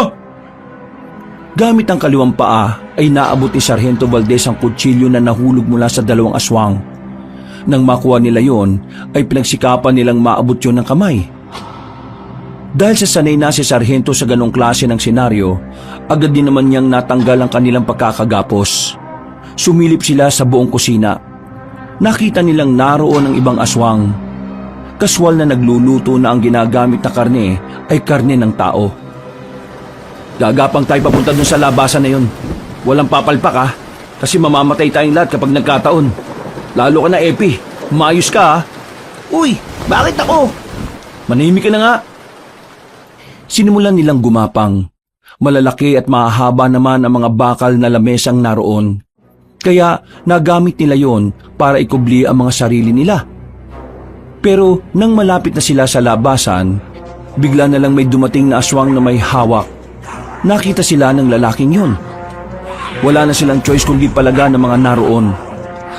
Agad na kinuha ni Arman at Sargento Valdez ang itak na nakasabit. Tinaga nila ang aswang na malapit sa kanila. Habang ang ibang aswang naman na naroon ay agad na ring nagpalit ng anyo. Walang ya! 8 yan! 4 lang tayo! Paano na? Huwag kang duwag! Kakayanin natin yan! Biglang umatake ang mga aswang. Agad namang humarap si Arman at Sargento. Silang dalawa lang kasi ang merong hawak na sandata sa mga sandaling yon.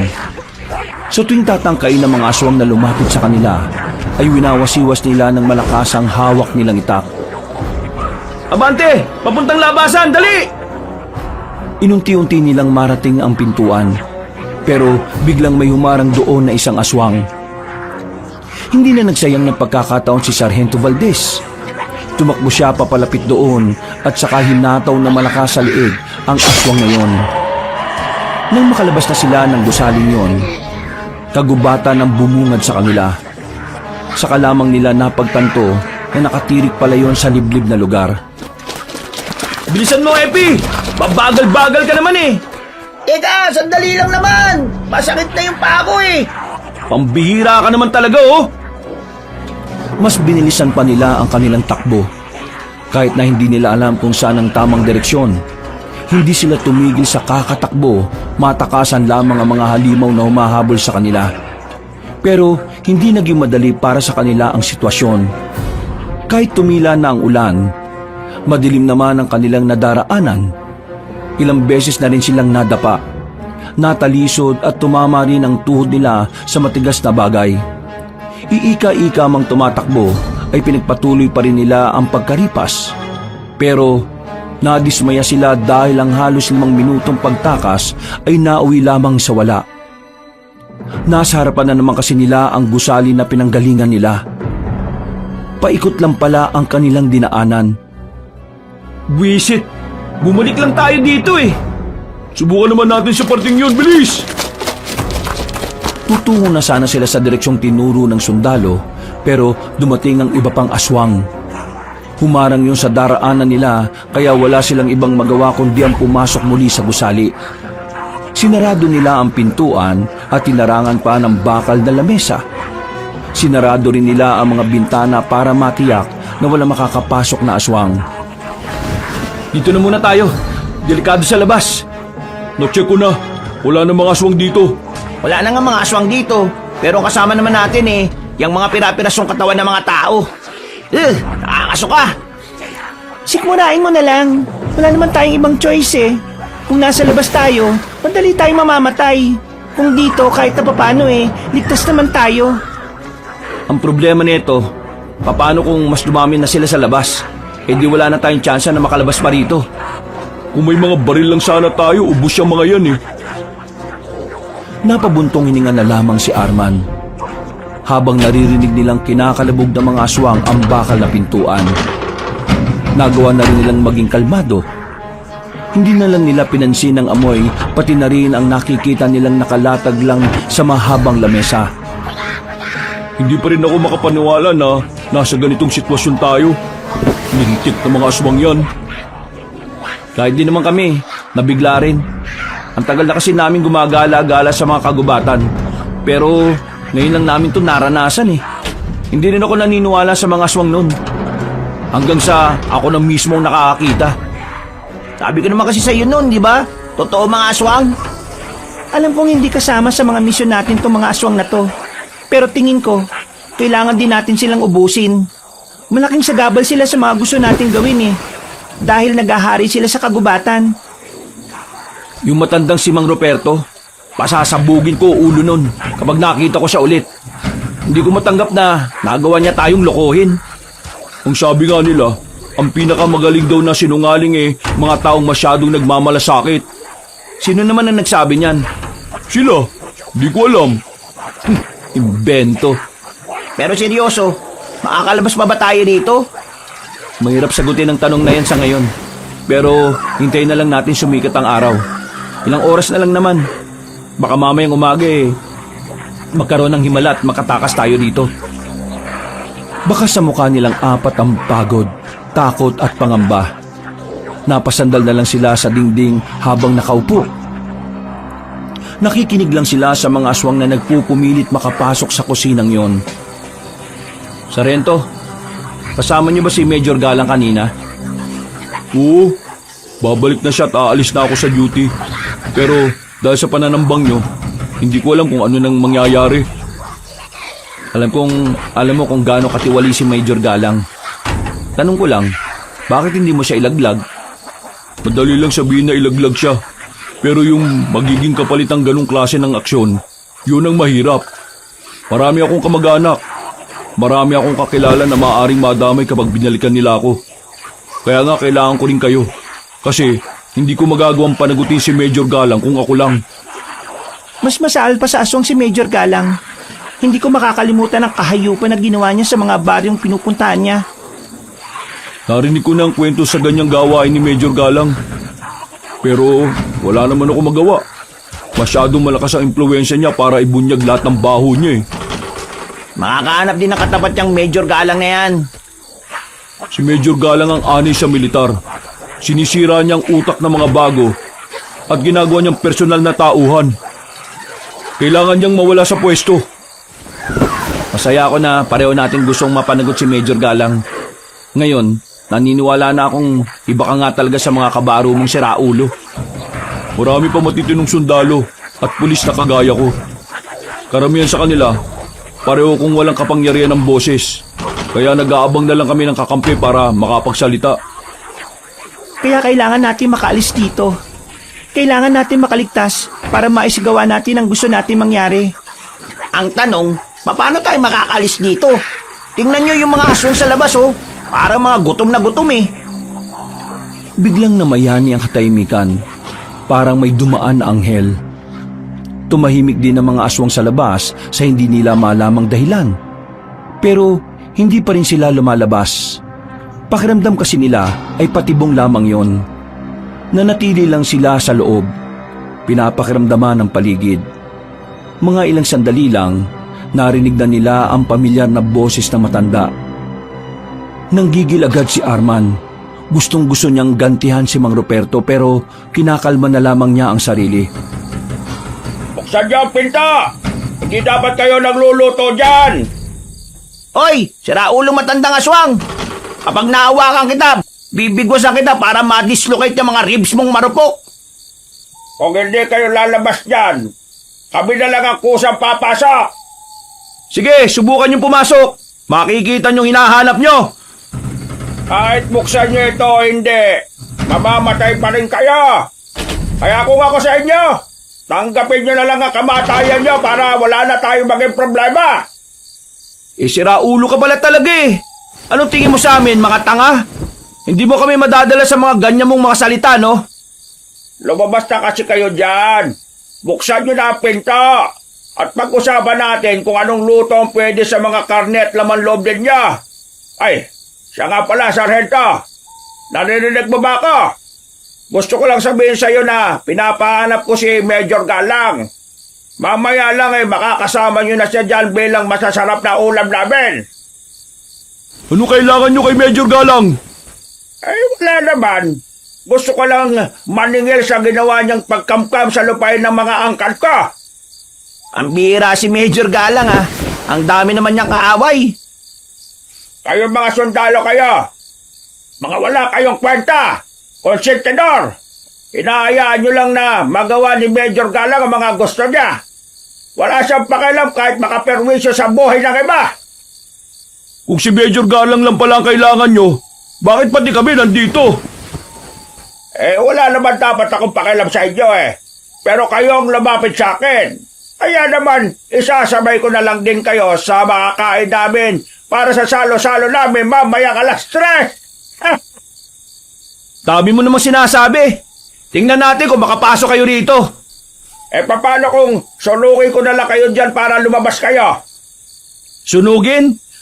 Kaya mo bang masunog ang mga imbakan yung pagkain dito? Mukhang dito yata imbakan nyo Buwisit talaga ang mga tao kahit na kailan no? Mga buwisit kayo! O ano, hindi mo rin kaya, di ba? Biglang nanahimik ang matanda sa labas. Mga ilang sandali lang, biglang kumalubog ng paulit-ulit ang pintuan. Sinusubukan ng mga aswang na makapasok sa loob. Pero dahil masyado mabigat ang mga nakaharang at meron ding kandado makapal, walang magawa ang mga yon kundi umangil ng umangil. Walang magagawa ang mga yan. Mapapagod na lang sila. Noong mga sandaling yon, naging kampante silang hindi na sila mapapasok ng mga aswang. Napapabuntong hininga na lamang si Arman. Kahit kasi nasa ligtas na lugar sila, wala naman silang kasiguraduhan kung makakalabas pa sila roon. Walang ibang paraan para takasan ng mga aswang. Bagay na nagdudulot ng kawalan ng pag-asa sa kanila. Makalipas ng ilang oras, sumapit na rin ang alas 5 na madaling araw. Wala silang naririnig na tilaok na manok sa labas. Pero naririnig nila ang mga aswang na umaalulong na parabang mga aso. Pagkatapos sa mga alulong na yon, bigla silang napatayo sa kanilang narinig. May nagratrat ng baril sa labas. Naririnig din nilang nagpulasan ng mga aswang. Pero karamihan sa mga yon ay nakipagsabayan kaya mas sumaba ang pagpapaputok ng baril. Ha? Ano yun? Baka mga kasama ninyo. Di ba yung mga kasama namin nakaharap nila Major Galang? Paano sila makakarating dito? Sumilip sila sa kaunting uwang sa bintana. Nakita nila mga armadong lalaki sa labas na nakasuot ng uniformeng kagaya ng kay Sargento Valdez. Nung una ay nakaramdam sila ng tuwa dahil may pag-asa na ring makalabas sila. Mga sundalo, kasamaan mo, Sargento. Teka lang, kung mga sundalo sila, mayayari tayo. Itong Sargento lang ang baka iligtas. Sargento, anong gagawin namin? Baka patayin kami ng mga yan. Hindi, akong bahala. Hindi kayo gagalawin ng mga yan. Nang tumigil na ang putukan sa labas, nagkaroon na sila ng lakas ng loob na buksan na ang pinto. Bumungad sa kanila ang mga aswang na nakahilata sa lapag. Pero wala sa mga yon ang matandang si Ruperto. Si Sargento Valdez to! Hindi kami kalaban! Natrap kami sa loob dahil sa mga nilalang na yan! Agad na nagbaba ng baril ang mga sundalo. Nakahinga na sana sila ng maluwag nang biglang kasama pala ng mga yon si Major Galang. Lumabas yun mula sa likuran nila. Nakangiti na para bang nang iinsulto. Nagsarado ang kamao ni Arman noong mga oras na yon. Gustong-gusto niyang patayin si Major Galang. Naalala niya kasi lahat ng ginawa nito sa kanilang kasamahan. Pero hinawakan siya ni Mariposa sa balikat at pinakalma. Huminga na lamang siya na malalim. Sargento! Narito ka pala. Mabuti na lang at nakita kita. Yung mga kasamaan ba natin, nasaan na? Sir, nadali po sila ng mga aswang, sir eh. Nadali ng mga aswang. Sino naman itong tatlo na ito? Hindi ko sila kilala. Tinulungan lang nila ako makatakas sa mga aswang, sir. Isang malakas na suntok ang bigla na lamang dumapo sa mukha ni Sargento Valdez. Nagulat sila Arman sa ginawa ng matandang sundalo. Hindi pa nakontento si Major Galang, hinawakan nito si Sargento Sacuello saka sinampal ng malakas. Sa puntong ito ay nakaramdam na rin siya ng pagkahilo. Akala mo ba wala akong alam? Kilala ko mga yan. Mga rebelde ang kasama mo. Paano mo sila nagawang tulungan? Kaya nga tayo nasa kagubatan para tugisin ang mga kagaya nila. Isa kang traidor! Hindi totoo na miyembro ng teroristang grupo si Commander Tebes. Ha? Anong pinagsasasabi mo? Pakawalan niyo na siya. Yun lang naman ang pinaglalaban ng mga rebelding kasama ko eh. Hindi sila pumapas lang ng mga inosenteng tao. Kaya manahimik ka! Tinrider mo ang tungkulin mo! Isa na namang malakas sa suntok sa sikmura ang ginawa ni Major Galang kay Sargento Valdez. Major Galang, iba sila sa iniisip mo. Hindi sila nagsisimula ng dahas. Hindi sila gaya ng mga rebelding inuugnay nyo sa mga terorista. Kaya pakawalan mo na sana kung ano man ang hinihiling nila. Kasi yun lang naman ang dahilan kung bakit sila naging rebelde. Illegal niyong kinuha ang commander nila kahit na wala namang masamang ginagawa. Pagito ka, Sargento. Wala ka talagang alam sa mga ganitong bagay. Bukod sa taksil ka, isa ka rin malaking kahihiyan. Wala ka ng halaga sa akin ngayon. Major, anong ibig nitong sabihin? Marami kang nalalaman sa mga sikreto ko. Akala mo ba hindi ko nadiskubre yon? Kaya naman itutumba na lang kita. Total, wala ka naman ng silbi sa akin. Sumama ka na sa impyerno. Magsama-sama na kayo. Sandali lang, Major. Wag naman ganito. Kung pakikinggan mo lang ang hinaing nila, maintindihan mo na hindi naman talaga sila masasamang tao. Wala akong pakialam sa mga rebeldeng yan. Kayang-kaya kong patayin ang mga yan. Laglagan ko lang ng bomba ang kuta nila, wala na yan. Ikaw ang pakay ko. Dahil alam kong kakanta ka. Kaya hindi na kita bibigyan ng mikropono. Dito ka natutumba! Natigil ang pagtawa ni Major Galang nang biglang dumating ang mga panibagong hukbo ng aswang. Kasama ng mga yon ang pinunong si Mang Ruperto. Nang umatake ang mga yon, sinamantala na ni Arman ang pagkakataon. Sinuntok niya sa batok si Major Galang. Nang mapayuko yun ay tinulak niya yun sa gilid. Nakakuha ng pagkakataon para makatakbo sila Arman patungo sa likuran ng gusali.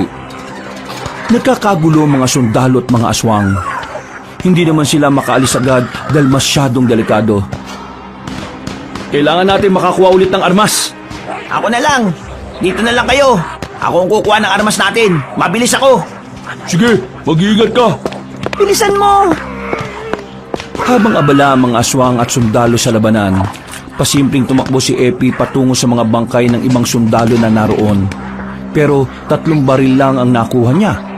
Nakabalik naman si Epi pero hindi agad sila umalis. Inobserbahan muna nila ang sitwasyon. Habang nakatago sila, ay narinig pa nila ang usapan ni Major Galang at ng pinuno ng mga aswang na si Mang Ruperto. Ay, Major Galang. Buti naman at hindi mo na ako pinahirapan pang hanapin ka. Naalala mo pa ba ako, ha? Hindi kita kilala. Anong pakialam ko sa iyong aswang ka? Malamang hindi mo na ako maalala. Kasi matapos mong kamkamin ang lupa ng angkan ko, kinalimutan mo na ang lahat. Pwes, ngayon ipapaalala ko sa iyo ang lahat ng ginawa mo. Ang dami mong sinasabi! Lamunin mo to! Arman, paano kapag namatay si Major Galang? Paano na natin may lalabas si Commander Tebes? Kailangan nating mailayo si Major Galang. Kailangan natin siyang makuha ng buhay. Hindi na. Mas malalagay sa alanganin ng buhay natin kapag ginawa natin yon. Naiba ka na ba? Kaya nga tayo narito para kunin si Major Galang eh. Kasi siya lang ang makakapagpatunay na walang kasalanan si Commander Teves. Hindi nyo na kailangan si Major. Tutulungan ko kayo. Titistigo ko kung kinakailangan. Sa ngayon, ang isipin na lang natin kung paano tayo makakaalis dito. Muli silang napalingon sa mga nagkakagulo. Kapansin-pansin na nadedehado na ang mga sundalo habang tumatagal. Pero hindi pa rin nila magawang makaalis. Kaya naghintay pa sila ng ilang minuto. Nang marinig nilang sumigaw ng malakas si Major Galang, napalingon sila ulit doon. Nakita na lang nilang nasa ibabaw na si Mang Roberto. Kinakalmot-kalmot ang matandang sundalo. Walang kalaban-laban si Major Galang. Noong mga sandaling yon, batid nilang yun na rin ang katapusan ng buhay ng sundalong punong-puno ng kasamaan sa katawan. Move! Move! Move! Kailangan na natin makalis dito, dali! Abang-abala pa silang lahat! Maingat silang naglakad paalis. Walang kamalay-malay ang mga aswang. Pero kahit na medyo nakalayo na rin sila, ay hindi nila magawang makampante. Hanggat liblib ang lugar na kanilang kinalalagyan, pakiramdam nila anumang oras ay masusundan sila ng mga nilalang. Teka lang. Yung pa ako, sobrang sakit na. Lintik naman oh. Ano ba nangyari dyan? Nang tingnan nila ang paa ni Epi, nakita nilang namamaga na ang sugat. Nagkukulay ubi na rin dahil ilang beses na rin yung nalamog. Kaya mo pa bang maglakad? Oo, kaya ko pa naman. Pahinga lang ng konti. Kulay ubi ng paa mo. Pero hindi naman dumudugo. Kailangan makalabas ang dugo para kahit papano mawala ang pamamaga. Teka, Sarento, anong gagawin mo? Bubutasan ko lang ng konti yung maga para makalabas yung mga dugo. Ha? Ganyan ba tinuro sa army? Hindi. Pero huwag ka na makulit. Kailangan natin tong gawin. Baka mas lalong ma-infeksyon yan. Kahit na nagdududa si Epi sa sinasabi ni Sargento Valdez, ay sumunod na lang din ito sa sundalo. Napasigaw na lamang sa sakit si Epi nang butasan ng sarhento ang kanyang paa. Pero maya-maya lang, naramdaman ni Epi na parang nabawasan ng kaunti ang sakit. Maraming salamat, Sarento ah. Walang anuman. Saan na ba tayo ngayon? Diretsuin na lang natin to. Hindi naman natin to nadaan kanina Kakagat na rin naman ng liwanag. Inalalayan na lang nila si Epi at saka nag-umpisa na rin maglakad-lakad. Hindi nagtagal, tuluyan na ngang nag-umaga. Dahil maliwanag na ang paligid, ay agad na rin naman nilang nakita ang kalsada. Nagmamadali silang tumungo roon sa pagbabakasakaling may mapapadaan na sasakyan. Pero sa kasamaang palad, wala ni isang sasakyan ang lumitaw. Kaya naman, wala silang magagawa kundi ang lakarin ng kahabaan ng kalye. Dakong 9:00 ng umaga, meron na silang narating na maliit na komunidad. Agad silang pumasok doon at dahil nakauniforme pang sundalo si Sargento Valdez, ay madali silang nilapitan ng mga tao. Tinulungan sila ng mga yon. May nagmagandang loob sa kanila na patuloyin sa bakanting bahay. Ay, salamat naman. May mapagpapahingahan na rin tayo. Arman, anong ginagawa mo dyan sa pintuan? Nagmamasid. Wala akong tiwala sa mga nandito. Ayoko na maulit yung nangyaring panluloko sa atin ni Mang Ruperto. Pambira ka naman Tinulungan na nga tayo Tama lang ang ginagawa niya. Mas mainam lang sigurado tayo kaysa mabiktima na naman tayo. Ng mga sandaling yon, nakapagpahinga sila kahit na papaano. Pero hindi nila magawang makatulog. Parang kada 10 minuto kasi ang may darating na tao para kumustahin sila. Ang pagpapahingang yon ay inabot ng gabi. Alam naman na nila ang daan patungo sa sakayan. Pero hindi agad sila makaalis dahil biglang inapoy naman ng lagnat ang lalaking si Epi. Inasikaso na muna nila ang binata. Pero hindi nila inakala na ang pananatili pala nila roon ay mauuwi na naman sa panganib. Bandang 8:00 ng gabi, narinig na lamang nilang natataranta na ang mga tao sa labas. Pagsilip na mariposa, nagulat na lamang silang lahat nang makitang paparating na ang mga aswang. Pinanggungunahan yun na matandang si Ruperto, na sa mga sandaling yon, kulay itim na ang buong katawan. Ang buhok naman nito ay may kahabaan ng bukod tanging kulay puti. Nagtakbuhan ng mga tao at sinisigaw ang salitang gabunan. Base sa pagkakaunawa nila, ang gabunan ay isang uri ng aswang. Kaya ng mga sandaling yun, hindi na nagsayang ng oras sila Arman. Lumabas na rin sila ng bahay at niratrat ng bala ang mga nilalang. Hindi inaasahan ng mga aswang na may daladala silang baril kaya karamihan sa mga yon ay hindi na rin nakailag pa. Dahil sa kanilang kausayan sa paghawak ng baril, naubos na agad nila ang mga aswang. Pero isa lang ang hindi nila nakita noong mga sandaling yon. Nawawala si Mang Ruperto. Ubus na ang bala nila kaya kinakabahan sila sa mga susunod na mangyayari. Kailangan na natin umalis dito, Arman. Buhatin mo na si Epi. Inuutusan mo ba ako? Oo, inuutusan kita. Kung hindi, maiiwan at mamamatay ang kaibigan nyo. Papasok na sana ng bahay si Arman nang biglang dumating si Mang Ruperto. Dinakma nito si Arman sa ulo at saka binalibag sa pader ng kabilang bahay. Malakas ang pagkakabagsak ni Arman kaya hindi agad dito nakatayo. Hindi naman nagpatinag si Sargento Valdez. Gamit ang mahabang baril ay pinalo nito sa ulo si Mang Ruperto. Pero tila wala namang yung talab sa aswang na gabunan. Tumingin yun sa kanya na masama at saka sinipa siya ng malakas. Hindi pa nakontento matandang aswang, kinuha sa ulo at saka hinampan sa pader. Kayong mga sundalo ang dapat na hindi nabubuhay sa mundong ito eh. Dahil wala kayong ibang kayang gawin kundi ang sumunod lang sa utos ng amo ninyo. Pinagsusuntok ni Mang Ruperto si Sargento Valdez. Kakaiba ang lakas ng suntok ng aswang kaya kahit malaki ang katawan ni Sargento Valdez, ay ramdam na ramdam niya yun. Kayong tunay na salat! Kayong tunay na gumugulo sa buhay ng iilan! Mga alagad ng batas o alagad ng mga tiwaling tao! Nang dahil sa mga tao pinoprotektahan ninyo, maraming lupa ang nawala at tinakaw! Kasama na roon ang makasaysayang lupain naming mga aswang! Napatay mo na si Major! Ano pa ba kailangan mo? Wala akong kasalanan sa'yo! Pahirapan kita! Alay! Pinalo ni Mariposa ng baril sa bandang batok ang matandang aswang. Tinablan yun ng bahagya. Mahilo-hilo yun ng dumistansya yun sa kanila. Sinundan pa ulit na Mariposa ng pag-atake. Tinamaan niya yun sa muka. Nang makabangon naman si Arman, hindi ito nagdalawang isip.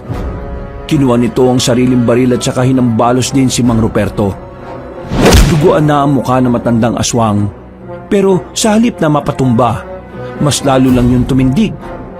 Galit na galit sa kanila. Naglalaway at lumalabas pa ang matatalas nitong pangil. Ginagalit na talaga akong tatlo, ha? Humanda kayo sa akin! Gumapang na mabilis si Mang Ruperto at lumundag naman ng mataas. Nang makarating yon sa kanilang likuran, una nitong hinila ay si Sargento Valdez. Agad namang rumisponde ang dalawa. Pero sa galit ng aswang, bugbog lang ang kanilang inabot. Naagaw sa kanila ang kanilang mga baril. Sinubukan naman nilang makipagsabayan ng suntok. Ang kaso nga lang, hindi naman sila makatama. Masyadong mabilis makailag ang aswang na yon. Sargento, ikaw ang inuuna niyang paslangin. Kaya umalis ka na. Kami nang bahala rito. Hindi ko kayo iiwan dito. Magkakasama natin tong inumpisahan. Magkakasama rin natin tong tatapusin. Ang tigas din pala ng kukote mo no? Kapag namatay ka, paano mo kami matutulungan? Sige na, umalis ka na! Hindi ako alis. Sasama ko kayo hanggang dulo. Anong pinag-uusapan niyo dyan? Nilapitan sila ni Mang Ruperto. Sinubsob ang mukha ni Sargento Valdez sa lapag. Habang si Arman naman ay sinipa lang palayo. Hindi ko'y nakala na papahirapan niyo ako ng ganito Pero ngayon, tatapusin na kita ang binatang sundalo! Ikaw ang matatapos ngayon, tanda! Napalingon sila nang dumungaw si Epi sa bintana. May hawak na itong tirador ng balang bilog na marmol. Pinatamaan ni Epi sa noo si Mang Ruperto. Sinamantala naman ni Arman ang pagkakataon. Dinampot niya ang mahabang kutsilyo ni Sargento na nalaglag sa lupa. Sinaksak ni Arman ang kutsilyo sa kaliwang dibdib ni Mang Ruperto. Hindi pa nakontento si Arman, sinundan niya pa yon ng maraming saksak para makasigurong hindi na yon mabubuhay pa. Hindi ito maaaring mangyari. Hindi ako pwedeng matalo. Tuluyan ang bumagsak ang matandang aswang. Naghihingalo pa ito. Nakatingin sa kanila. At kahit na nag-aagaw buhay na ito, tila gusto pa rin silang kainin ni Mang Ruperto. Kayo na ba na sa impyerno, Mang Ruperto? Malas mo. Nagtagpo ang mga landas natin. Epi, ayos ka lang? Ayos lang ako. Pero masama pa rin ang pakiramdam ko eh. Wala na to. Patay na tong aswang na to. Nang tingnan ni Arman ang mukha ni Mang Ruperto, nagtataka siya kung bakit yun nakangiti ng malagutan na ng hininga. Biglang kinabahan si Arman. Narinig na lamang nila ang mga kaluskos sa mga aswang sa paligid. Nanlumo sila nang makitang napakaraming aswang ang nakapalibot sa bakuran na kinalalagyan nila. Mga pre, tapos na tayo dito. Pampira, ang dami pa pala nila. Sobrang malas naman natin, oh. Men, palag-palag na to. Noong mga sandaling yun, batid na nilang katapusan na ng buhay nila. Wala na silang matatakbuhan. Bukod pa ron, higit na mas marami sa kanila ang mga aswang. Naghahabaan pa ang mga kuko ng mga yon, sapat na para gawing panapos sa kanilang buhay. Nang akmang aatake na ang mga aswang, napayuko na lamang sila nang muling makarinig ng magkakasunod na putok ng baril. Dumating ang grupo ni Commander Ligaya. Nalagas sila ng walang kahirap-hirap.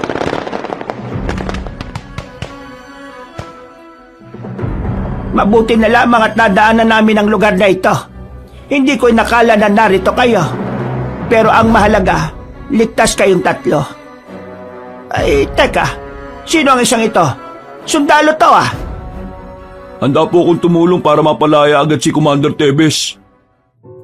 Napangiti na lamang si Commander Ligaya sa narinig nito. Nang matapos ang labanan, tinupad ni Sargento ang pangako nito kina Arman. Gumawa ito ng kasulatan para formal na ihain ang pagiging inosente ni Commander Tebes. Hindi man agad napalaya ang dating commander, kahit na papaano ay masaya ang kalooban ni Arman. Nararamdaman niya kasing may maganda nang nangyayari sa sistema. Pasensya na kayo ah. Kailangan kong bumalik sa Maynila. Aasikasuhin ko lang muna yung pagpapalaya kay Commander Tebes.